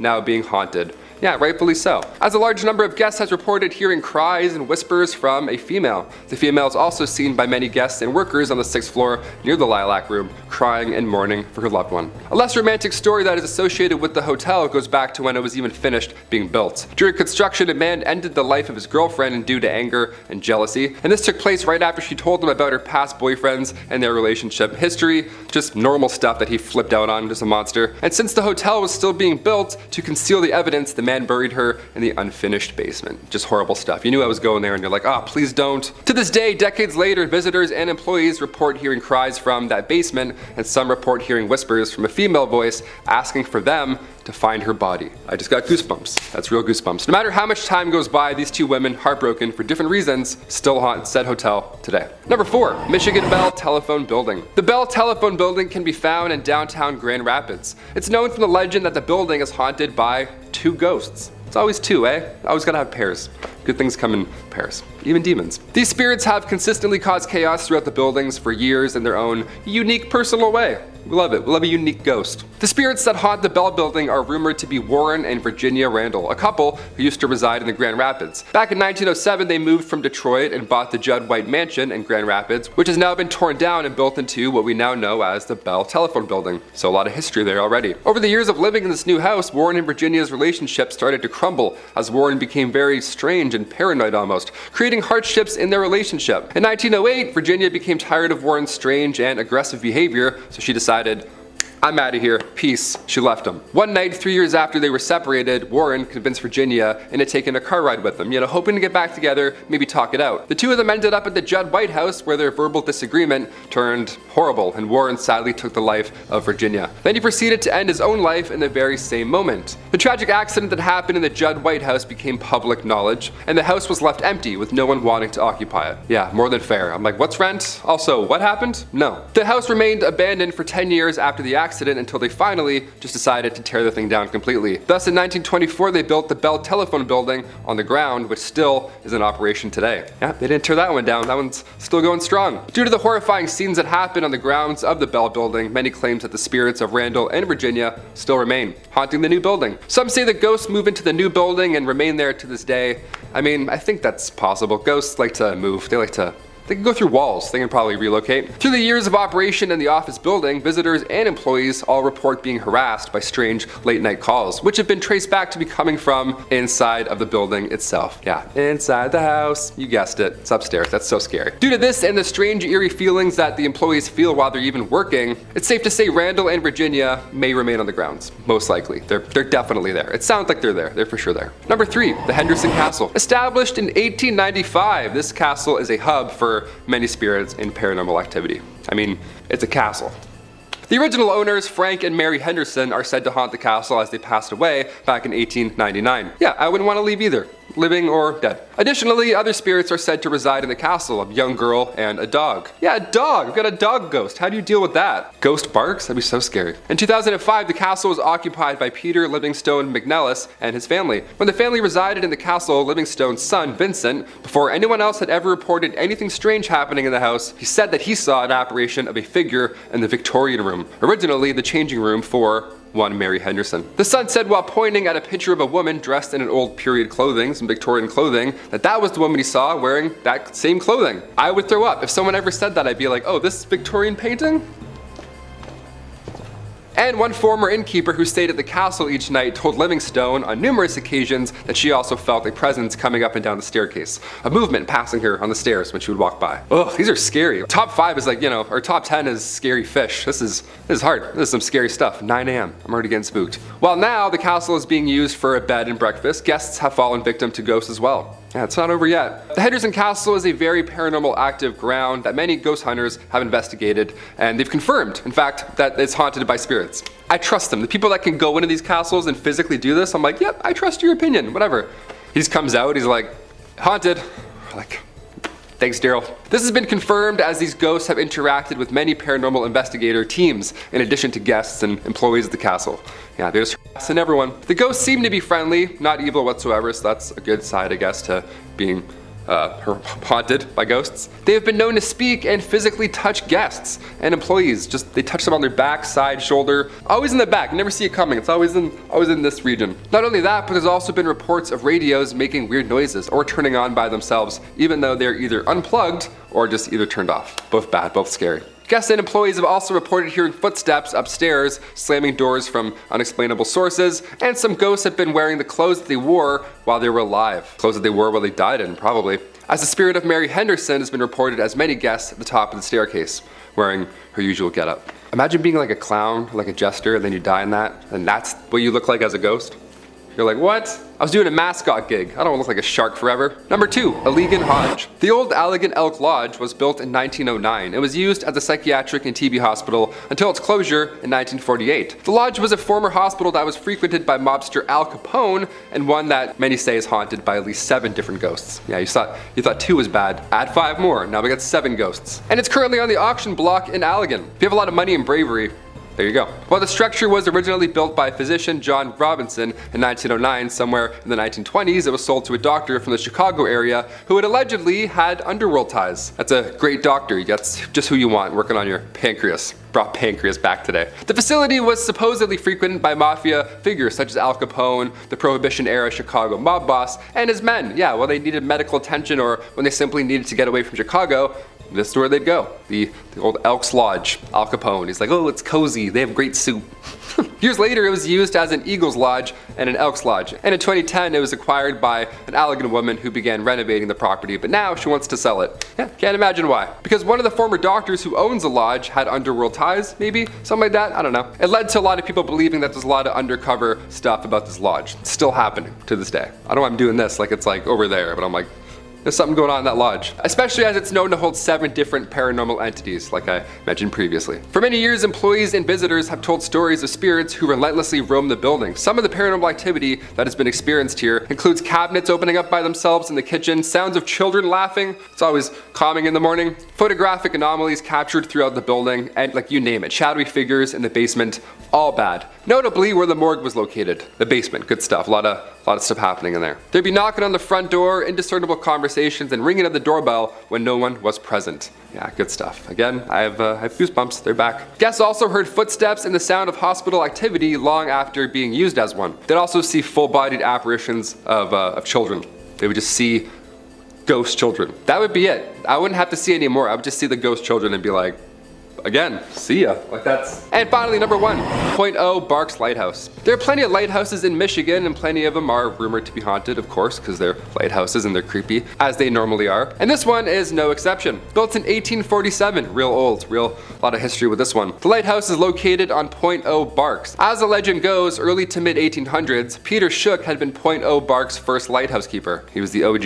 In 1849, Peter drowned while he and a couple of friends were sailing to Port Huron to pick up supplies for the lighthouse. He left behind 8 kids and his wife Catherine, and she took over at that point for Peter's duties, thus becoming Michigan's first female lighthouse keeper. Since then, people have claimed to see the spirit of Catherine walking along the edge of a cliff dressed in mourning clothes, as she is still heartbroken by the loss of her lover, of course. As we talked about earlier, ghosts like to wear the things that they were, that they passed away in. Again, would hate to be a clown outfit, that would suck. She had also been spotted in the window of the second floor wearing an apron, along with an apparition being seen, footsteps ascending and descending the tower stairs, and giggling has also been heard. Yeah, you hear giggling and there's cold spots, therefore haunted, for sure haunted. And the smell of burnt tobacco has also been wafting through the air many a times. Lighthouses are pretty stressful, more than fair. When paranormal investigators, specifically the Southeast Michigan Paranormal Society team, when they had a 2-day intensive investigation after their search, they concluded that they believe that there is every reason for the lighthouse to be haunted. The investigators did some electric voice phenomenon work in the living room, and then they heard loud thuds from overheard. Like, where did they get this gear from, Like, I want this gear. I have some questions of myself going on in the apartment. I want to swing it around a bit. A sound of something scraping along the floor as well, and additionally, during their investigation, the rocking chair had moved 2 feet and was still moving. Just love to keep rocking around. We love that. We love haunted rocking chairs. We love unexplainable forces. While they were upstairs, they also reported hearing heavy footsteps from another unknown source. So many ghosts, there's rocking chairs, people moving around, working in the basement. It doesn't sound like the afterlife is a peaceful one, if I'm being honest. Sounds like there's a lot of to do after you die. I'm not really looking forward to it. I thought I could just kind of float around in your paintings, but now it sounds like I'm gonna have to go and wear this. Wear my morning clothes, who knows? Coming in at number 5, we have Stalin's country house. Stalin spent 4 months every summer at his country home between 1943 and 1953. Located near downtown Sochi, his time here put his town on the map forever. For anyone unfamiliar with Stalin, he was a dictator for the Soviet Union from the 1930s until his death in 1953. He was responsible for the genocide of around 20 million people. His house had been mostly kept the same, and tours are given about the history of his life. The house gives insight into his life and mindset. Part of the home is even a hotel where people can sleep in the same room as the man who created so much destruction. He demanded the house be made completely green so that it could blend in with the surroundings and he would be harder to find. He also refused to have any carpets in the home. He wanted to hear intruders' feet on the stone floor if someone was approaching him. He was clearly paranoid even when summering in his country home. He worked from his office during the night with a phone connected directly to Moscow and would sleep during the day. He often changed the room that he slept in so that nobody would know exactly where he was. Stalin's height was around 5'5", which might not seem important, but it was reported that he had short man syndrome. Due to this, and it's reflected in the build. His pool was only 5 feet deep as opposed to the typical 8 feet deep. The house is eerie and unpleasant for many reasons. Not only can you see into the dark mind of the dictator, but you might catch a glimpse of the man himself. People have seen him walking around the home in his white jacket and smoking his trademark pipe. Some have heard footsteps walking around at night. The noise echoes through the home. Those who have stayed there have said the air can feel terrifying at times, like you're being watched or like you're not welcome. Because you're not. Coming in at number 4, we have St. Michael's Castle. St. Michael's Castle was built in 1801 for royal residence in St. Petersburg. The castle interestingly looks different from each angle as the architects used various styles. It was built like a fortress as the royal family was in fear of assassination. This turned out to not be enough, and their fears were validated when Paul I was assassinated. He has moved into the castle 40 nights earlier. He was attacked in his bedroom by a group of dismissed officers. They tried to force him to sign his abdication from the throne. He resisted and the attackers continued. He was succeeded by his son, Emperor Alexander I. After Paul's passing, the family returned to the Winter Palace. The castle was gifted to the army in 1823. In the early 1990s, it became a museum. It is considered that Paul's spirit is now trapped, unable to leave the castle. It seems to be very restless and is often seen by visitors to the museum. He has mostly been seen walking down corridors, carrying a candle. Others have claimed to hear distant screams from closed off parts of the castle. It echoes in the wall like a whisper. People have reportedly tried to celebrate the spirit and speak with it to bring it peace, but after all these years it still appears to be restless and angry about what happened all that time ago. Coming in at number 3, we have House on the Embankment. The House on the Embankment is a block-wide apartment building that was built in 1931. With the relocation of the capital from St. Petersburg to Moscow, there was an increase in unlimited housing demand for civil servants. The apartments were luxury for their time, including telephones, central heating, and high ceilings. When the Great Purge happened in the late 1930s, the residents were detained in their homes. During this time, the building was referred to as the House of Preliminary Detention. As well as the residents, they would bring people they had detained elsewhere and force them into the apartments. Reports say that the apartments hold up to 5 sets of occupants at one time. During this time, over half of the original residents disappeared. It is believed they had been taken away, but no one ever knew they were simply never seen again. In present day, there are 505 apartments within the building, some used as offices, as well as theatres, restaurants, and retail stores. The Great Purge left a mark on the building that it may never shake. Many executions were performed on the premises during this time. It is believed that the building is full of ghosts, victims of that time that cannot move on. Residents have seen paranormal things from within their home that they cannot explain. Some have seen things in the corner of their eyes. It appears like someone is walking around their home, but when they turn to see, they have gone. One terrified resident even reported seeing a man at the end of their bed, staring at them as they slept. When they jumped up from fear, the man disappeared. From all the stories we hear, it seems like the old residents are still attempting to live in their homes, lost and confused about what happened to them. Coming in at number 2, we have Griboyedov Canal. The Griboyedov Canal is located in St. Petersburg. It was constructed in 1739 alongside the existing river Krivusha. It is rare that a canal would be haunted, but the haunting is more of a yearly thing that you should avoid at all costs. The story goes back to 1881 with the Russian Empire revolutionary Sofia Perovskaya. She was arrested here and there for the revolutionary talk, but it was her final plan that would become the end of her, when her friend was arrested days before she took over the responsibility of the planned attack on Alexander II. The night before the attack, she helped to assemble the bombs that they were going to use. The attack went off as planned, and Alexander II passed away due to her actions. She was quickly captured and was to be trialed for her crimes. Her friend, who was arrested the day prior, wanted to save his own life and turned in the rest of the participants. They were tried and sentenced to hanging. She was the first woman in Russia sentenced for acts of opposing her country. It was reported that her acts inspired other activists around the world in the years following. The day she died was March 22nd. It is now said that each year on the night of March 22nd, the air is misty. If you were to be walking down the canal, you would see the ghost of a young girl walking up and down the canal. She looks completely blue with a red mark on her neck. The worst part of the tale is that those who meet her become cursed. She is a bad omen. It is even rumored that she has caused pedestrians their lives. There have been a large number of mysterious disappearances or people falling into the river late at night when no one is around. Luckily, she can only appear once a year, so as long as you stay clear on that night, you should be safe. And finally, coming in at number 1, we have Moscow Kremlin. The Kremlin is a world-famous fortified complex in the center of Moscow. It is the best known of the Kremlins. It includes 5 palaces, 4 cathedrals, along with the enclosing wall and towers. The complex is now the official residence of the President of the Russian Federation, as well as a museum for tourists. Before it was a museum for the public, it was used for the Soviet Union, and remnants of this still remain. The corridors are still lined with brown Soviet tiles, and the walls still have some of the secret communication wires. There have even been bones uncovered during archaeologists' dig in the underground storage rooms. They once buried their own on site. Some of the findings date back to medieval times. There are many mysteries hidden within the vast space of the Kremlin. There are still sections of the Kremlin today that go mostly unused, and many things may have not been uncovered to this date. There have been wars fought and secrets kept within the walls, and some of them have led to restless spirits trying to contact the living. There have been sightings of various ghosts, as well as other unexplained paranormal activity that takes place while guests visit.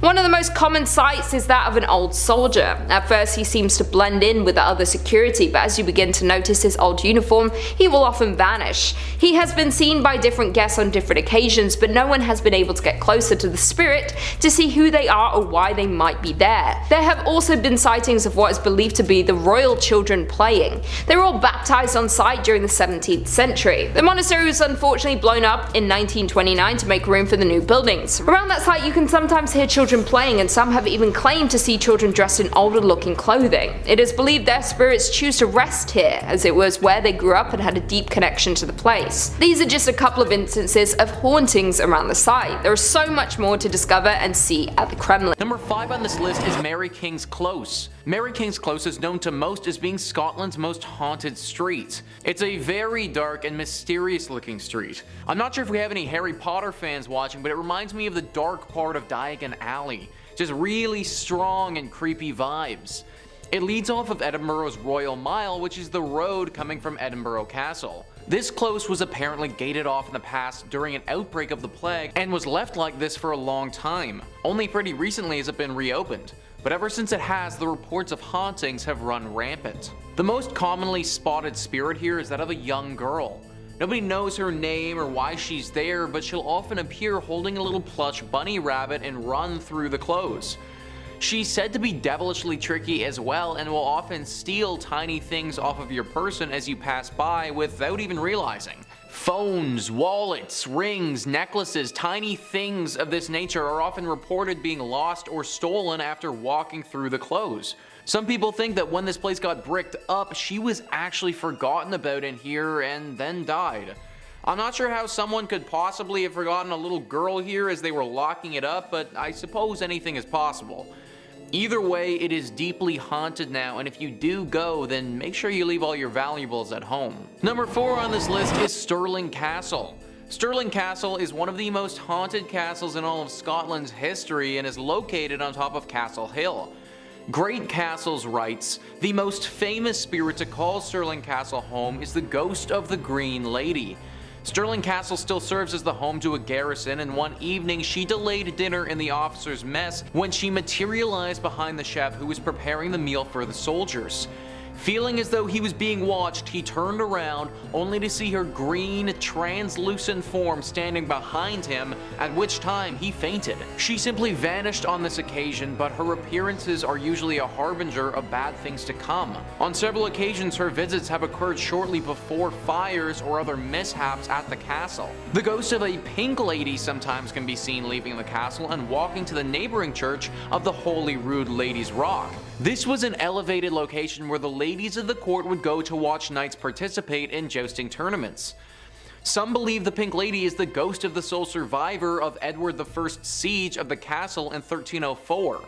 Having escaped the siege, she keeps returning to the castle to find her slain husband, though her spirit is seen leaving the castle, not entering. This article then goes on to talk about a ghost of a man with a kilt who lives around the dungeons of this castle and occasionally shows himself to the visitors. But clearly the spirits of this castle are pretty fond of bright colors. The Green Lady, the Pink Lady, I'm kind of surprised that we didn't get a few more ghosts together and we can make a whole freaking rainbow. Even though they are bright and colorful, they are still very scary. In fact, there have been reports of people actually dying of sheer fright before, their corpses looking as if they were petrified to death. It's also believed that if you don't die of fright, then seeing these ghosts is a sign of horrible things to come. Either way, I would recommend avoiding this spot altogether. Scotland has a bunch of other non-haunted castles to visit if you need to get your castle fix in. Number 3 on this list is the Culloden Moor. The Culloden Moor acted as the site for one of Scotland's most infamous and bloody battles in all of history. Christy McIntyre writes, "Many of the ancient battlefields of Scotland are rumored to be plagued by the souls of those who died there. It's not surprising that Culloden, the site one of the most infamous battles in British history, is among them. Over in under an hour, nearly 1,500 Jacobite soldiers were killed, and it remains the last battle fought on British soil. But according to some locals, the battle still rages. Gunfire, swords, and crying are said to echo across the empty moor, particularly on the anniversary of the battle. As well as sounds of combat, the figure of a lone Jacobite soldier reportedly roams the battlefield, wandering in his clan tartan, muttering 'defeated' over and over again as he goes. He's not the only ghostly visitor to this site. Close to the battlefield is the house that Bonnie Prince Charlie, leader of the Jacobite rebellion, slept in the night before the battle. Although now a hotel, it's said that the prince still lingers there wearing full Highland dress, waiting for the battle that will restore him to the throne. Birds are said to never sing or even fly over this area since they can sense the horrible spirits that are still around here. Whenever birds or animals in general want to avoid a certain area, usually it makes me pretty skeptical as well. Animals have a sixth sense about such things and they can feel danger before it's even there.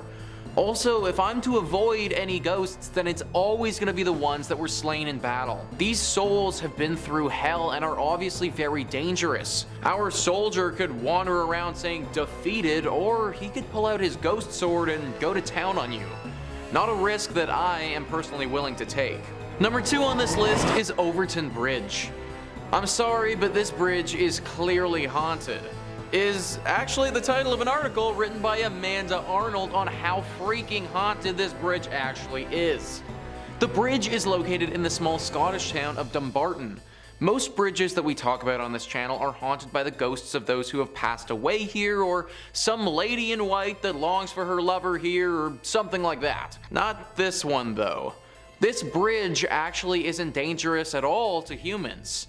It is, however, super dangerous to our best friends, dogs. Apparently this one little bridge in basically the middle of nowhere has been the host to over 50 dogs taking their own life. Yeah, you heard that properly, a dog taking their own life. In the past 60 years, anywhere from 300 to 600 dogs have thrown themselves over the bridge for no apparent reason, and over 50 of them have died from the fall.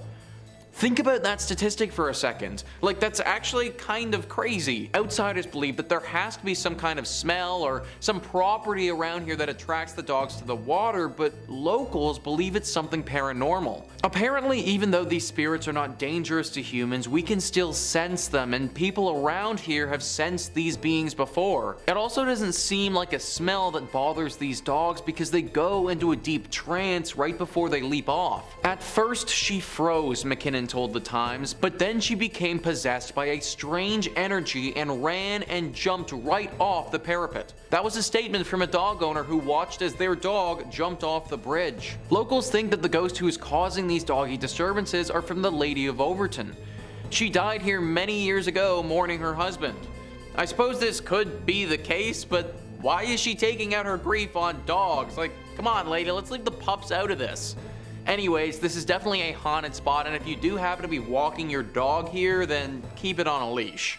Number 1 on this list is Cawdor Castle. Cawdor Castle is definitely one of the most haunted castles in Europe. It is quite a name for itself because it has a strong connection to one of the most successful stories ever written, Macbeth. This also adds to the lore of this castle's haunting because Macbeth, or the Scottish play, has its own history of haunting surrounding it. Even though this castle is deeply tied in with that story, its haunting doesn't share any connection to the one that plagues Macbeth. This one is centered around the ghost of a woman named Muriel Calder. Muriel Calder was the daughter of the Earl of Calder, who was in charge of the castle in the 18th century. Her ghost is seen at this castle all the time, with most of the sightings taking place in the tallest tower here. There are 2 stories of origin for how she managed to come about, and no one is 100% sure which is the correct one. The first story talks about how she fell in love with someone from a rival clan. A real Romeo and Juliet story where she was deeply in love with someone that she wasn't allowed to see. She would sneak out to see this boy, but eventually her father caught her and punished her for her actions. After learning of her treachery, his rage knew no bounds and he beat his daughter. She got away though and ran to the top of the tower, locking the door behind her. Her father wasn't deterred though and broke through, drawing his sword in the process. She tried climbing out the window to safety, but her dad, with one big swing, cut both of her hands off and she fell to her death. The second story doesn't include the dramatic chase up to the tower, but says that he just cut her hands off as punishment so that she could never hold her lover again. Obviously though, with both of her hands sliced off, she couldn't really do much of anything and died from blood loss soon after. Either way, her ghost is now forever restless in this castle and makes itself regularly known to visitors. Obviously, the key identifier of this apparition is her lack of 2 hands. Number 5 on this list is the Plaza Theatre Performing Arts Center.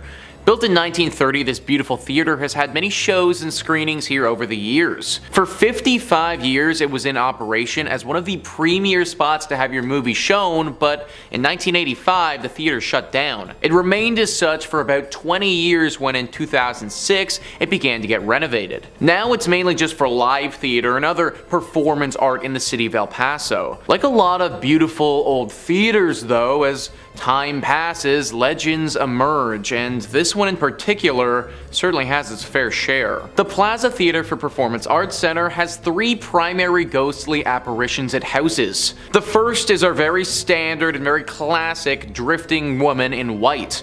Looking sad and down on her luck, the spirit of this woman will often drift around through the rafters and has been seen by many workers throughout the years. The second is a man in all black who materializes in front of people. He's described a bit like a shadow creature, but slightly less menacing.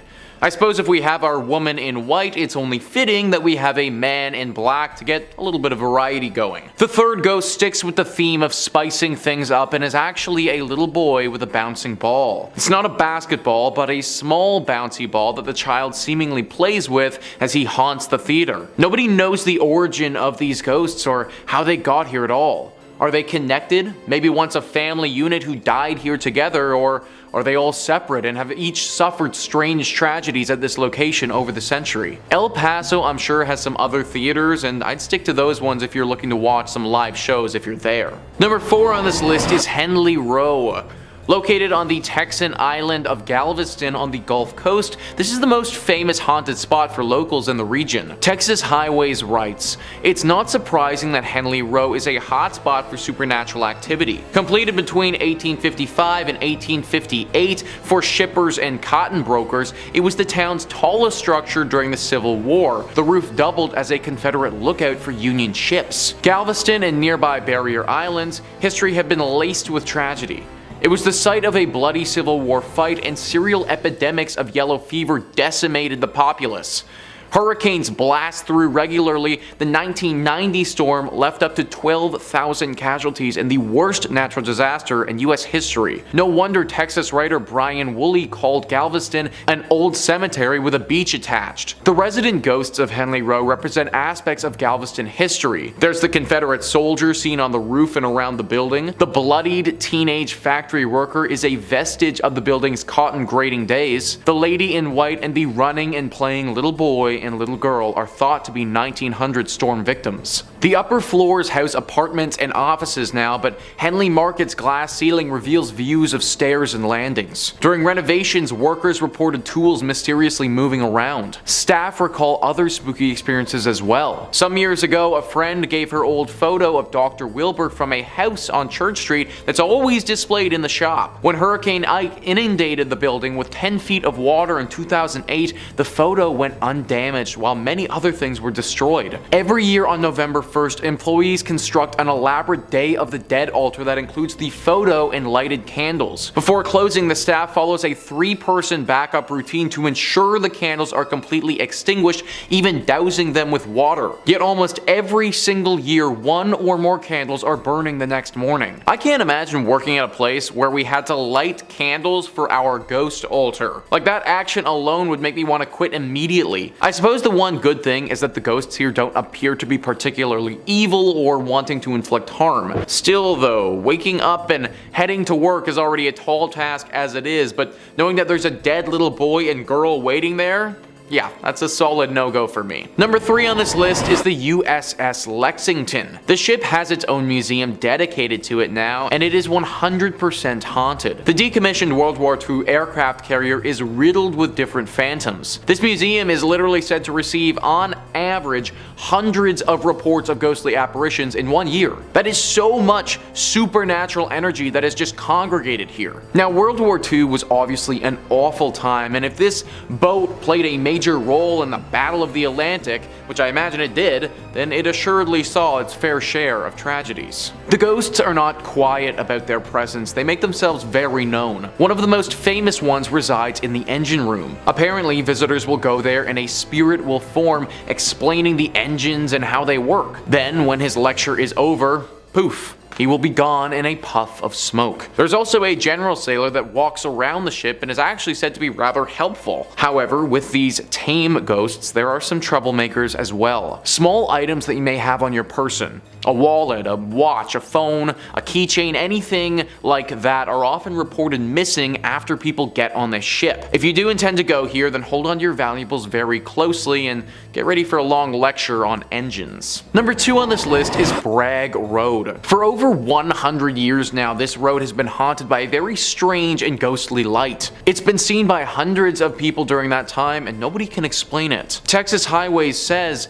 in the heart of the Big Thicket is Hardin County, and in the heart of Hardin County is the infamous Bragg Road, home to countless sightings of the ghost road light that appears to nighttime travelers on the road between Saratoga and the defunct village of Bragg Station. Before the current road was built, the Arrow Strait clearing served as Santa Fe Railroad's branch line built in 1903. From its inception, locals considered the line haunted by Mexican laborers murdered by a thieving foreman, a deserter shot by Confederate soldiers, a hunter lost forever in the woods, and a decapitated railroad brakeman searching for his head. But all the stories share a common theme, a floating orb of light. The road replaced the railroad tracks in 1934, but the light remained, seen by hundreds of people over the decades. In the 1960s, Archer Fullingham, editor of the County News, spread its notoriety in articles. National Geographic published a clear photo of the light in a 1974 feature about the Big Thicket. Texas folklorist Francis Albernithi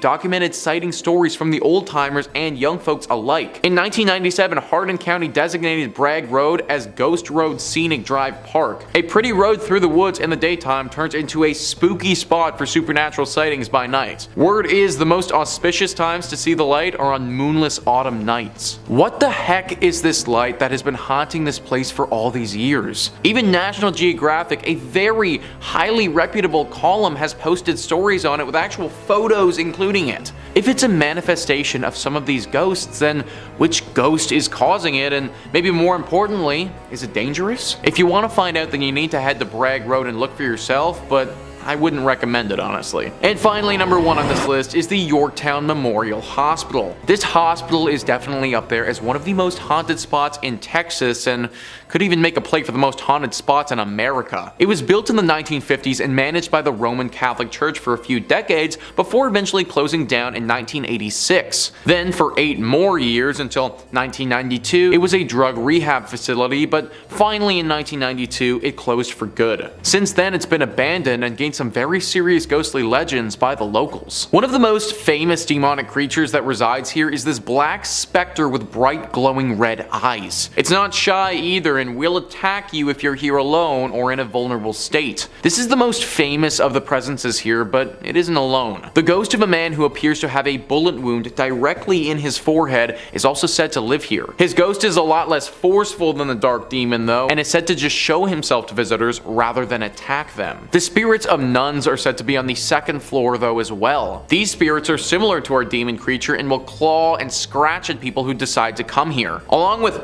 all of this, we also get our classic indicators of a haunted location, such as feelings of despair as you walk through, temperature changes, and moans echoing throughout the building. Avoid this place at all costs if you want to keep a tight grip of your sanity. Number 5 on this list is the Trans-Allegheny Lunatic Asylum. Operating from 1864 to 1994, this asylum, like most of the entries on this list, has certainly been through the ringer. This place was meant to only house 250 people at its max, but on many occasions had over 2,400 people residing here. Everyone was crammed in like animals, and considering this building was never meant to see this many patients at once, the living conditions were pretty horrible. Whenever you cram that many people into a small space together, especially an asylum, some pretty nasty things will go down as well. Several murders have taken place here over the years, along with incidents of patients and workers taking their own life. The haunting of this location was pretty progressive and didn't come on all at once. Reports date back to the early 1900s and got increasingly more frequent as time went on. Eventually it became clear by the later 1900s that this was no longer a usable space and they needed to move on. This is why it shut down in 1994 and has no medical purpose at this point. In fact, now the only thing that it has is ghost tours. The owner of this place know the legends are far stretching with this asylum and intend to make a profit on it. The ghosts are decently friendly here, or at least for the most part aren't dangerous. However, there have been a few instances where individuals have been scared to a point of serious and significant trauma. If you do plan to go here, then make sure you have a thick skin and aren't frightened easily. Number 4 on this list is Haunted Harper's Ferry. Harper's Ferry is a small town in West Virginia that honestly looks like something out of a storybook. It's comprised of roughly 100 19th century restored buildings. As you can imagine, it's a very quiet town and there isn't too much of a big city vibe going on here at all. This place wasn't always quiet though. In the American Civil War, this town played a pivotal role and was fought over multiple times throughout the years. People believe that it was through the death during the Civil War that this place has developed an affinity to spirits. Deborah Block says, at the nearby True Treats historic candy store, chocolate and other candies are brightly lit on tables and in baskets. The cute and welcoming shop is popular with visitors, hardly seeming like a place where a ghost would want to hang out. But store manager Tara Dockman, known as the Ghost Lady, in town for her sensitivity to paranormal activity, says there are 2 ghosts who frequent the store and she even knows one of them by name. The female has a white flowy gown and she goes to the top floor of the store where there are no customers, she explained. And Colby, a man, likes to show himself and usually shows a shoulder or a pants leg which you'll see walk across a room. They both like to throw candy around and slam doors on customers. Dockman said Colby is a troublemaker who may also push people. She assured me that she had spoken to him about not bothering me while I was in the shop and was hiding in a corner storage area. Tara isn't some nutbag who's the only one who sees ghosts here either. Tons of people in the town have had run-ins with them. In fact, the biggest attraction this town has to offer are the ghost tours that highlight how haunted this place truly is. Number 3 on this list is Lake Shawnee Amusement Park. The park is no longer functional, and based on all of the incidents that went down here, that's probably a good thing. It all started in the 1700s when a settler, Mitchell Clay, and the local Shawnee Native Americans fought and ended with 3 of Clay's dying and lots of Shawnee warriors passing away as well. This was the inciting incident of the tragic movie that is Lake Shawnee Amusement Park. Also, 200 years later in the 1920s, this land was bought and turned into an amusement park. The buyer wasn't aware of this history though and didn't realize the dark mark that had been left here by that battle so many years ago. There were a decent amount of tragic incidents that went down here while the amusement park was operational, but there are 2 that stand out as being the most stunning. The first one involved a young girl on the swings. While she was on the swings, a delivery truck, without seeing her, backed straight into her and she passed away. The second one involved someone who drowned in the swimming pool because their arm got stuck in the drain. The amusement park had seen enough and shut down in 1966. It was roughly 20 years later that they discovered the history of this place and pieced it all together, assuming that a curse must have been responsible. Locals don't dare go to this place anymore for fear of this curse. It should also be noted that the few who have stepped foot on this place again have reported run-ins with that young girl who died so many years ago. It seems that this curse won't allow her spirit to pass on and now she wanders the area. I'm sure that there are a bunch of other amusement parks in West Virginia that are a lot more fitting and functional than this one. Highly recommend avoiding Lake Shawnee altogether. Number 2 on this list is West Virginia Penitentiary. Would this really be a most haunted place list if we didn't throw a prison on here? Paranormal activity usually favors places that have seen a lot of tragedies and sadness, and this penitentiary has definitely had its fair share. This prison opened up in the 1860s and was active for 119 years before finally being shut down. In that time, it saw over 100 executions, countless riots where people were either severely injured or died,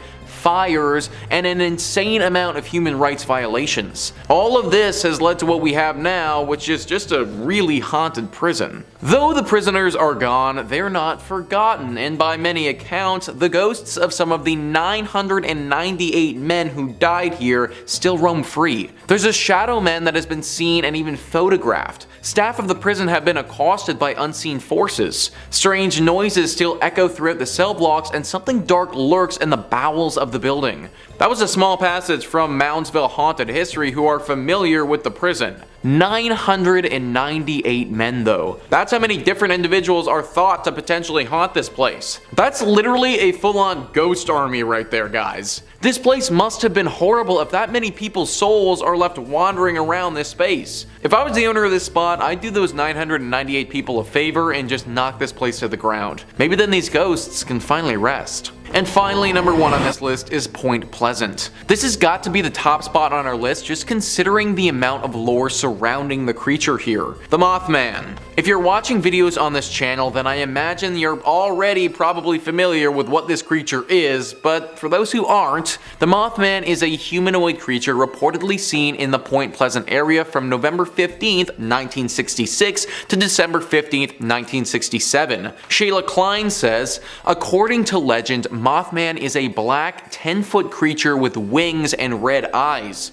Articles and newspapers at the time were reporting that the monster was also commonly seen in the TNT area near town, with some locals speculating that perhaps people were really seeing cranes or owls, and others wondering if the creature was created in some sort of mutation accident involving the chemicals associated with storing TNT. Regardless, legend has it that mysterious men in black suits began visiting the town shortly after the sighting reports. The most infamous sighting of Mothman was on December 15th, 1967. Locals said that they saw Mothman on top of or flying over the Silver Bridge, which was a suspension bridge over the Ohio River that connected Point Pleasant, West Virginia, to Gallipolis, Ohio. According to Mothman lore, shortly after the creature was spotted on the bridge collapsed, resulting in the deaths of 46 people. An investigation into the disaster found that a fracture in a suspension chain was the cause. This is one of the most famous American urban legends ever. The amount of people who saw this creature during this period of time and the fact that high-ranking secret officials started to investigate it all point to its legitimacy. It was active for about a year and then just totally disappeared though, and nobody knows what happened to it. The leading theory is that the government was able to capture whatever it was and probably took it to a secret base to study it. If that's the case, then Point Pleasant is most likely safe now, but be wary of what's flying over top of you if you do decide to go here. Coming in at number 5, we have Goldfield, Arizona. Being deemed as one of Arizona's most haunted places, we have the town of Goldfield. Founded in 1893, Goldfield was a promising land for gold mining. The town grew rapidly, gaining 1,500 residents during its first year. The space was quick to build businesses including stores, a blacksmith, a butcher, a brewery, and 3 saloons. Though the town of Goldfield met its fall just as quickly as it was built up. After 5 short years, the gold ran out and people began to dwindle, eventually leaving it fully abandoned, securing its ghost town status. Being classified as a ghost town doesn't necessarily mean a place is haunted by ghosts, but this is not the case for the Goldfield ghost town. There's plenty of documentation and investigations that point to Goldfield being a paranormal active ground. It is known that a mysterious figure lurks within the shadows of the Goldfield ghost town, Bordello. It is unclear who this spirit would have been in life, yet it is commonly believed he was once a miner who lived in the town. Unexplainable knocks and bangs are heard in the building, and some unfortunate visitors have been scratched. This activity is attributed to a dark character who's usually seen wearing a cowboy hat. Just on the horizon of the Goldfield ghost town sits a landscape made ominous by its name and the legend surrounding it. The Superstition Mountains are cloaked in mystery and at the center of many fables, making them notorious among the paranormal community. The Superstition Mountains carry many secrets, the most famous being the location of a supposed deposit of gold and riches in the Lost Dutchman's gold mine. A curse has kept this treasure safe since the days of Goldfield's mining boom. Many have set out to locate these riches, and many have returned empty-handed or found only death. Countless adventurers have perished in the Arizona heat pursuing this chase. Their ghosts are said to now haunt the mountainside. Other secrets of the mountain have people believing that the hill is a place where evil spirits hid and told stories of a devil that lived behind the mountain. There's also a rumored apparition of a hugely tall skeleton named the Borrego Phantom, which appears to those exploring the mountain after dark. Another layer of creepiness is added to the mountain by the local legend that reptile-looking people surface there after dark. All of these creepy mysteries are summed up pretty nicely in the Superstition Mountain's name. In at number 4 we have Glen Rio, New Mexico. Found on the state border of Texas and New Mexico lies the town of Glen Rio. Founded in 1901, it was a town where wheat and cattle farmers settled and grew a community. Being divided between two states made for some unusual customs in Glen Rio. The mail would arrive at a train depot on the Texas side, but would have to be transported to the post office on the New Mexico side. The Texas side was part of a dry county, so all the bars were on the New Mexico side. Because the gasoline tax was higher in New Mexico, all the service stations were on the Texas side. By 1920, Glen Rio had a hotel, a hardware store, and a land office, as well as several grocery stores, service stations, and cafes. Though Glen Rio's permanent population never rose above 30 people, the town survived with its tourist-based businesses catering to the many travelers along Route 66. By 1985, only 2 residents remained in the small town, and the Texas post office was the only business open. It too has long since closed. Other buildings have overgrown sites, missing windows, or debris surrounding them. The detritus of 4 decades when Glen Rio welcomed tens of thousands, fed and entertained them, and sent them on their way towards Chicago or California. In at number 3, we have Nevada City in Montana. Miners settled in Nevada City in 1963, along with establishing their homes and businesses in this new town. Located in southwestern Montana, the town is 1.5 miles from Virginia City. The town was thriving up until 1876 when the gold miners moved to other promising sites. In 1896, the Connery Placer Mining Company destroyed most of the city's buildings. The company dredged the gulch and later abandoned it, leaving heavy wooden barges. This abandoned town being haunted is old news, as the Nevada City Hotel is reported to be frequented by the apparition of a road agent who lost their life nearby, according to online sources. Visitors have also reported hearing footsteps in the hallways and seeing shadowy figures standing behind their reflections in mirrors. Additionally, the spirit of an older cowboy figure who never speaks but lurks in the hotel rooms and even sits at the bar in the Virginia City. Back when the hotel operated, guests also complained of a weeping woman, always in the same room, only to be told there was no guest in the room in question. In at number 2, we have Custer, Idaho. The mining town of Custer was born in 1879 by gold miners looking for their next gold hotspot. Prospectors discovered gold in what would become known as the Yankee Fork area of central Idaho in 1867. The area was worked on a small scale for more than a decade before the discovery of General Custer Mine. The General Custer Mining Company closed in 1888 and the district experienced a sharp decline. In 1899, the town of Custer has 5 saloons, 3 stores, a hotel, and 3 boarding houses, but the town never established even one church.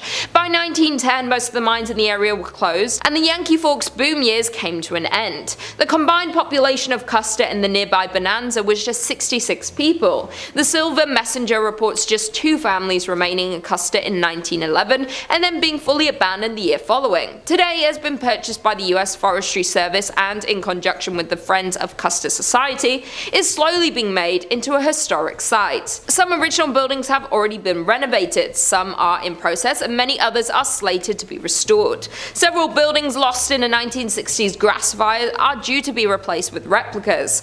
The Forgotten Town is a landmark for many people such as tourists and especially paranormal investigators. In the old schoolhouse is a museum containing items left behind and showcases the town's unique history. Although interesting, you can't help but get an eerie feeling thinking about the people who once owned these items, as walking into one of these structures is like walking back in time. To think this town was once active with human energy and miners working every single day. And finally, in at number 1, we have South Pass City, Wyoming.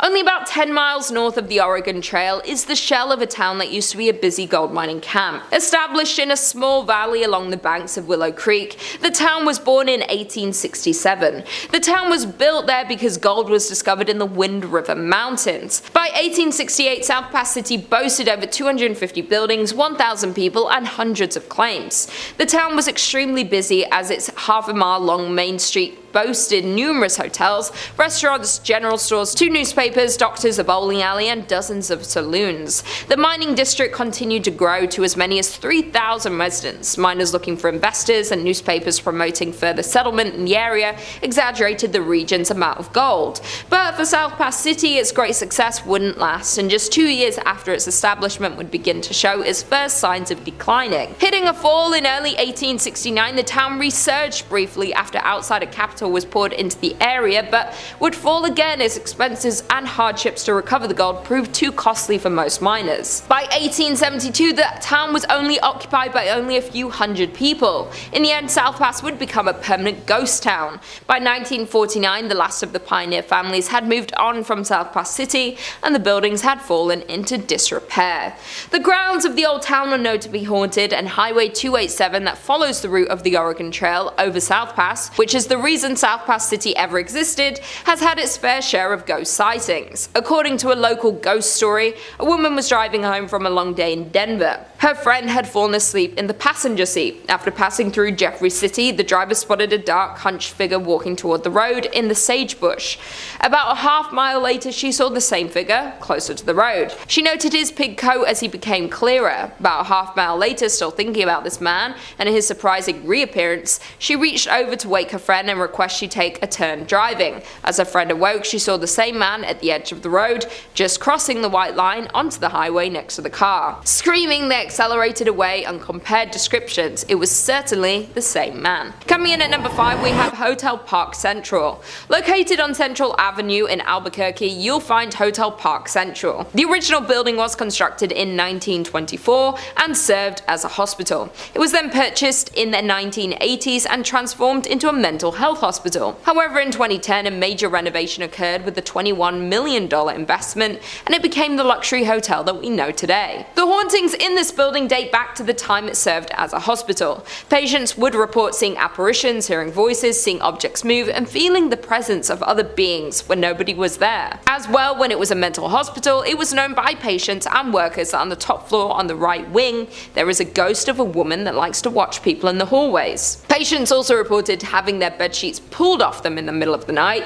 Patients were not the only ones to experience things that couldn't be explained though. Staff of the hospital did too. They would often have the sensation of being watched, as well as hearing something whisper in their ear, the movement of objects, and a general sense of heaviness throughout the buildings. Today, many guests at the hotel report similar paranormal experiences, as many guests report feeling watched and the presence of unseen beings. They have also reported hearing voices and shuffling in the stairwells. Several guests have also seen a female apparition on the third floor wing. A group of paranormal investigators were brought onto the scene of the hotel. The investigators were 3 team members who all experienced unexplained voices and whispering while close to the hotel. They also reported distinct coolness near their bodies and a sense of being watched. After reviewing their evidence, some of these experiences were captured on digital voice recorders. They also carried out the flashlight technique, an attempt at communication with the spirit that involves the answering of questions through the turning on and off of the flashlight.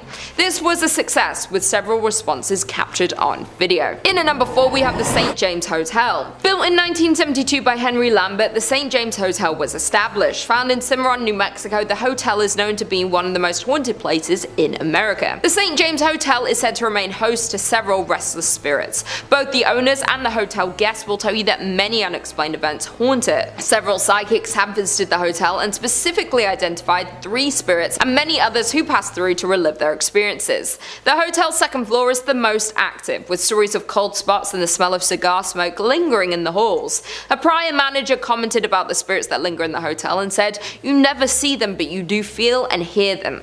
Another report from a former owner states that she walked into the dining room and saw a pleasant-looking cowboy standing behind her in the mirror on the front of the bar. The spiritual activity of the hotel has been featured on the popular television show Unsolved Mysteries and A Current Affair. Room 18 at the hotel is kept locked because it houses the ghost of an ill-tempered Thomas James Wright, who lost his life at his door just after winning the rights to the hotel in a poker game. Having been injured from behind, Wright continued into the room and slowly met the end of his life. Because of the tragic accident that happened in room 18, it is known as one of the scariest and most haunted rooms. This can be seen with one former owner who said she was pushed down while in the room, and on another occasion saw a ball of angry orange light floating in the upper corner. The staff considers the room to be the most haunted, and people are rarely allowed to enter this room, much less sleep in it. Rumors abound that when the room was rented, several mysterious deaths occurred there. Other unknown entities are also said to roam the hotel, creating a host of paranormal activities. Staff report that items constantly fall off walls and shelves, and electrical equipment at the front desk behaves unpredictably.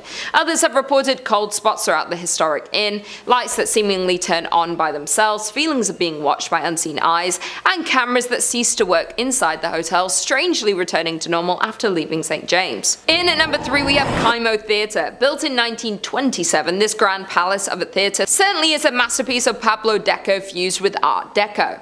The creation of this beautiful southwestern style theatre was financed by a hard-working wealthy entrepreneur, Oreste Bacecci, who wanted to fulfill a lifelong dream of building a grand theatre which would rival other larger-than-life movie palaces that were springing up around the United States. A large fire in 1963 destroyed Kaimo Theatre's iconic stage and much of the building, prompting the Bacecci family to demolish it. In 1977, the same year, the theatre was listed on the National Register of Historic Places. The citizens of Albuquerque voted to purchase Kaimo Theatre at a steep discount. In return, the city of Albuquerque offered to fund the restoration of the landmark attraction. With the change of hands, local restoration experts were hired to restore Kaimo Theatre to its former glory. The hauntings of Kaimo Theatre can be traced back to a freak accident that happened in the late afternoon on August 2nd, 1951.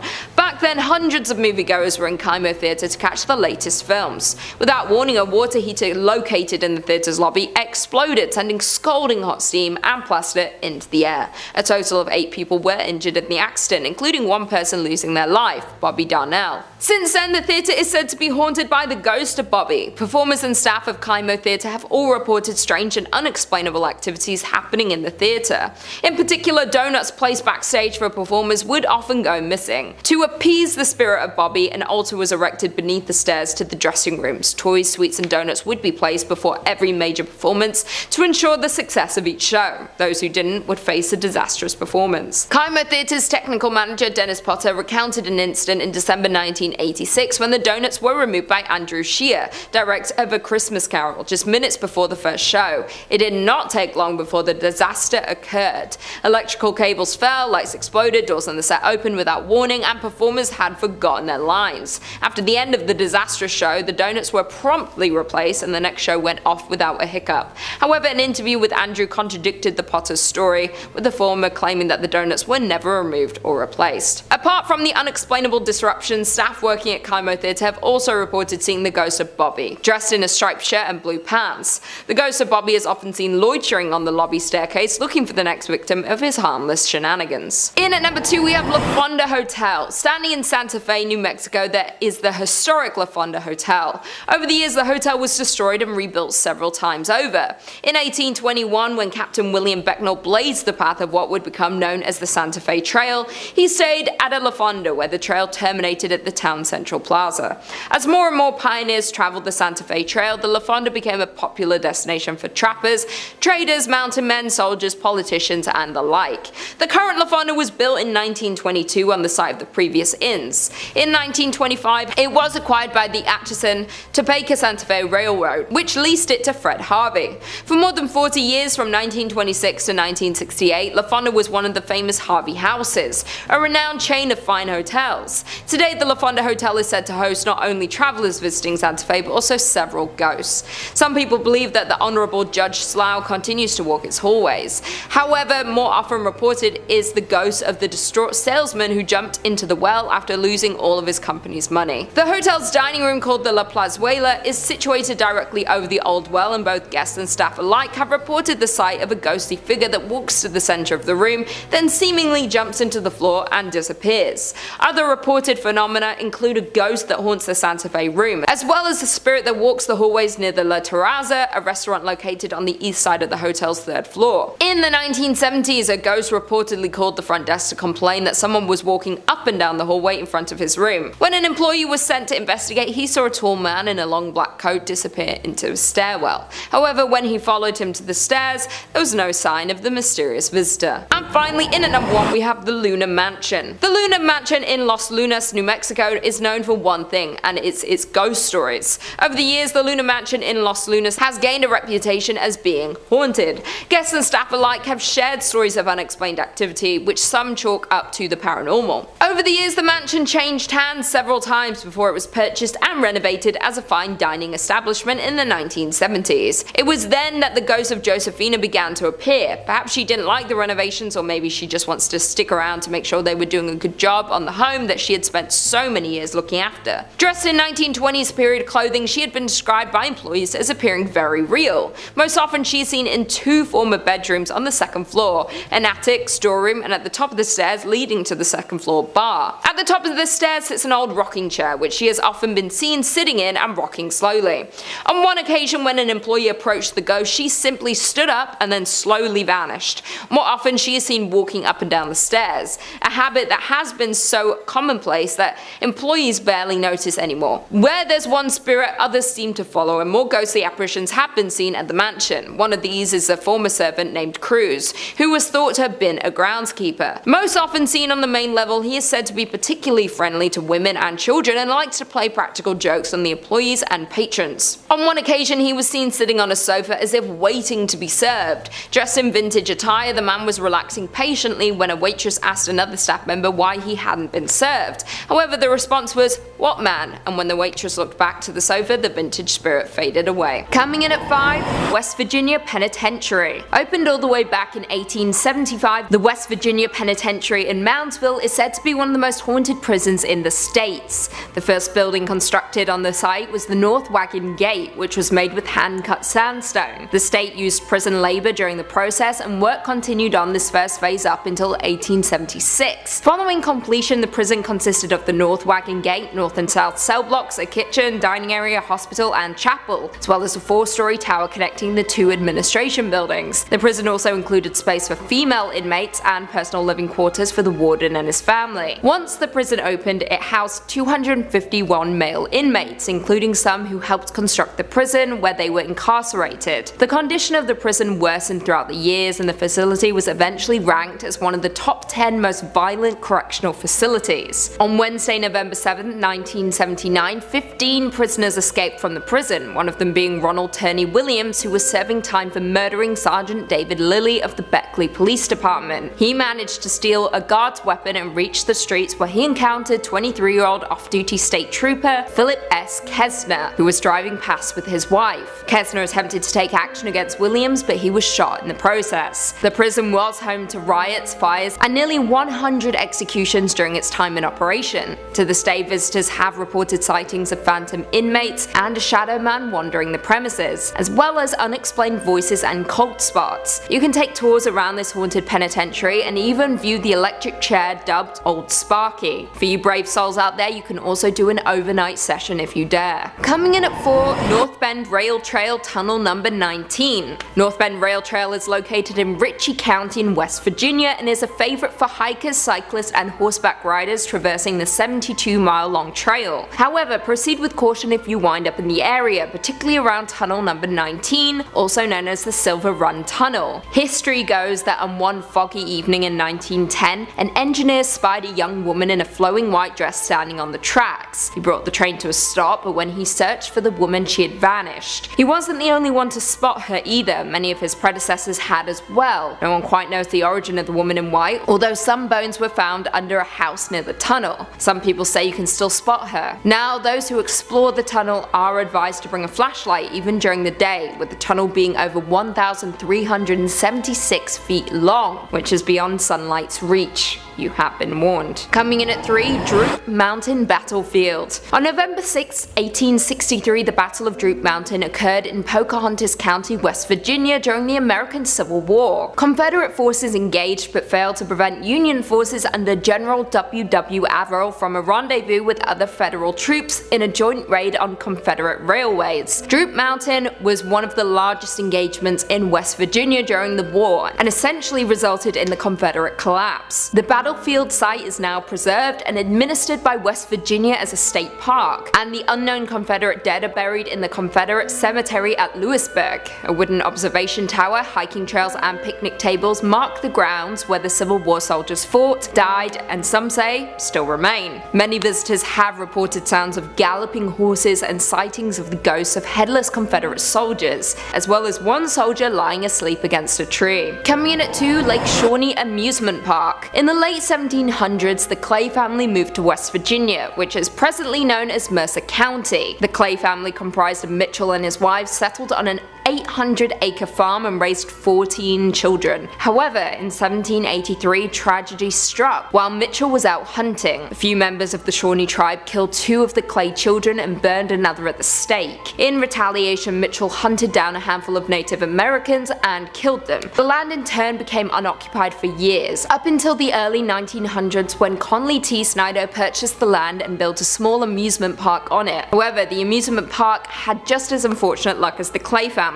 The park featured a Ferris wheel and a swing ride and was popular among locals, particularly families of coal miners who resided in the area. In the early 1950s, a young girl on the swing ride was killed when a truck delivering sodas accidentally backed into the ride, striking her. Another child also drowned in the swimming pool, which was subsequently filled in to prevent further accidents. During its operation, at least 6 people died at the park, which resulted in the park ultimately closing in 1966. In 1985, Gaylord White, a former employee of the park, purchased the land with plans to reopen it. It happened for a brief period, that is, before the park closed again after a 1988 archaeological dig uncovered numerous Native American artifacts, as well as human remains on the property that had been buried prior to the arrival of the Anglo-European settlers. In total, 13 skeletons were uncovered, mostly of young children. Perhaps the property is cursed, or perhaps it's just a series of unfortunate events. Who knows? But one thing is for sure, it is one of the most haunted places in the entire world. And finally, coming in at number 1, the Trans-Allegheny Lunatic Asylum. The Trans-Allegheny Lunatic Asylum, also known as the Western State Hospital, was a Kirkbride psychiatric hospital that operated from 1864 to 1994 by the government. Originally built by Richard Andrews, it was constructed from 1858 to 1881 and was originally designed to hold 250 people. However, it became overcrowded in the 1950s, with the hospital housing 2,400 patients, resulting in it being forcibly closed in 1994 due to changes in patient treatment. Following its closure, it was then purchased by Joe Jordan in 2007 and is open for tours and other events to raise money for its restorations. During tours of the facility, witnesses have reported doors slamming, shadowy figures, and even blood-curdling screams from within the building walls. The asylum has garnered such a spooky reputation, it has appeared on shows such as Ghost Stories, Ghost Hunters, Ghost Adventures, and Paranormal Lockdown. It was also featured in Bethesda's 2018 video game Fallout 76 under the name Fort Defiance and acted as a base for the Brotherhood of Steel, one of the game's main factions.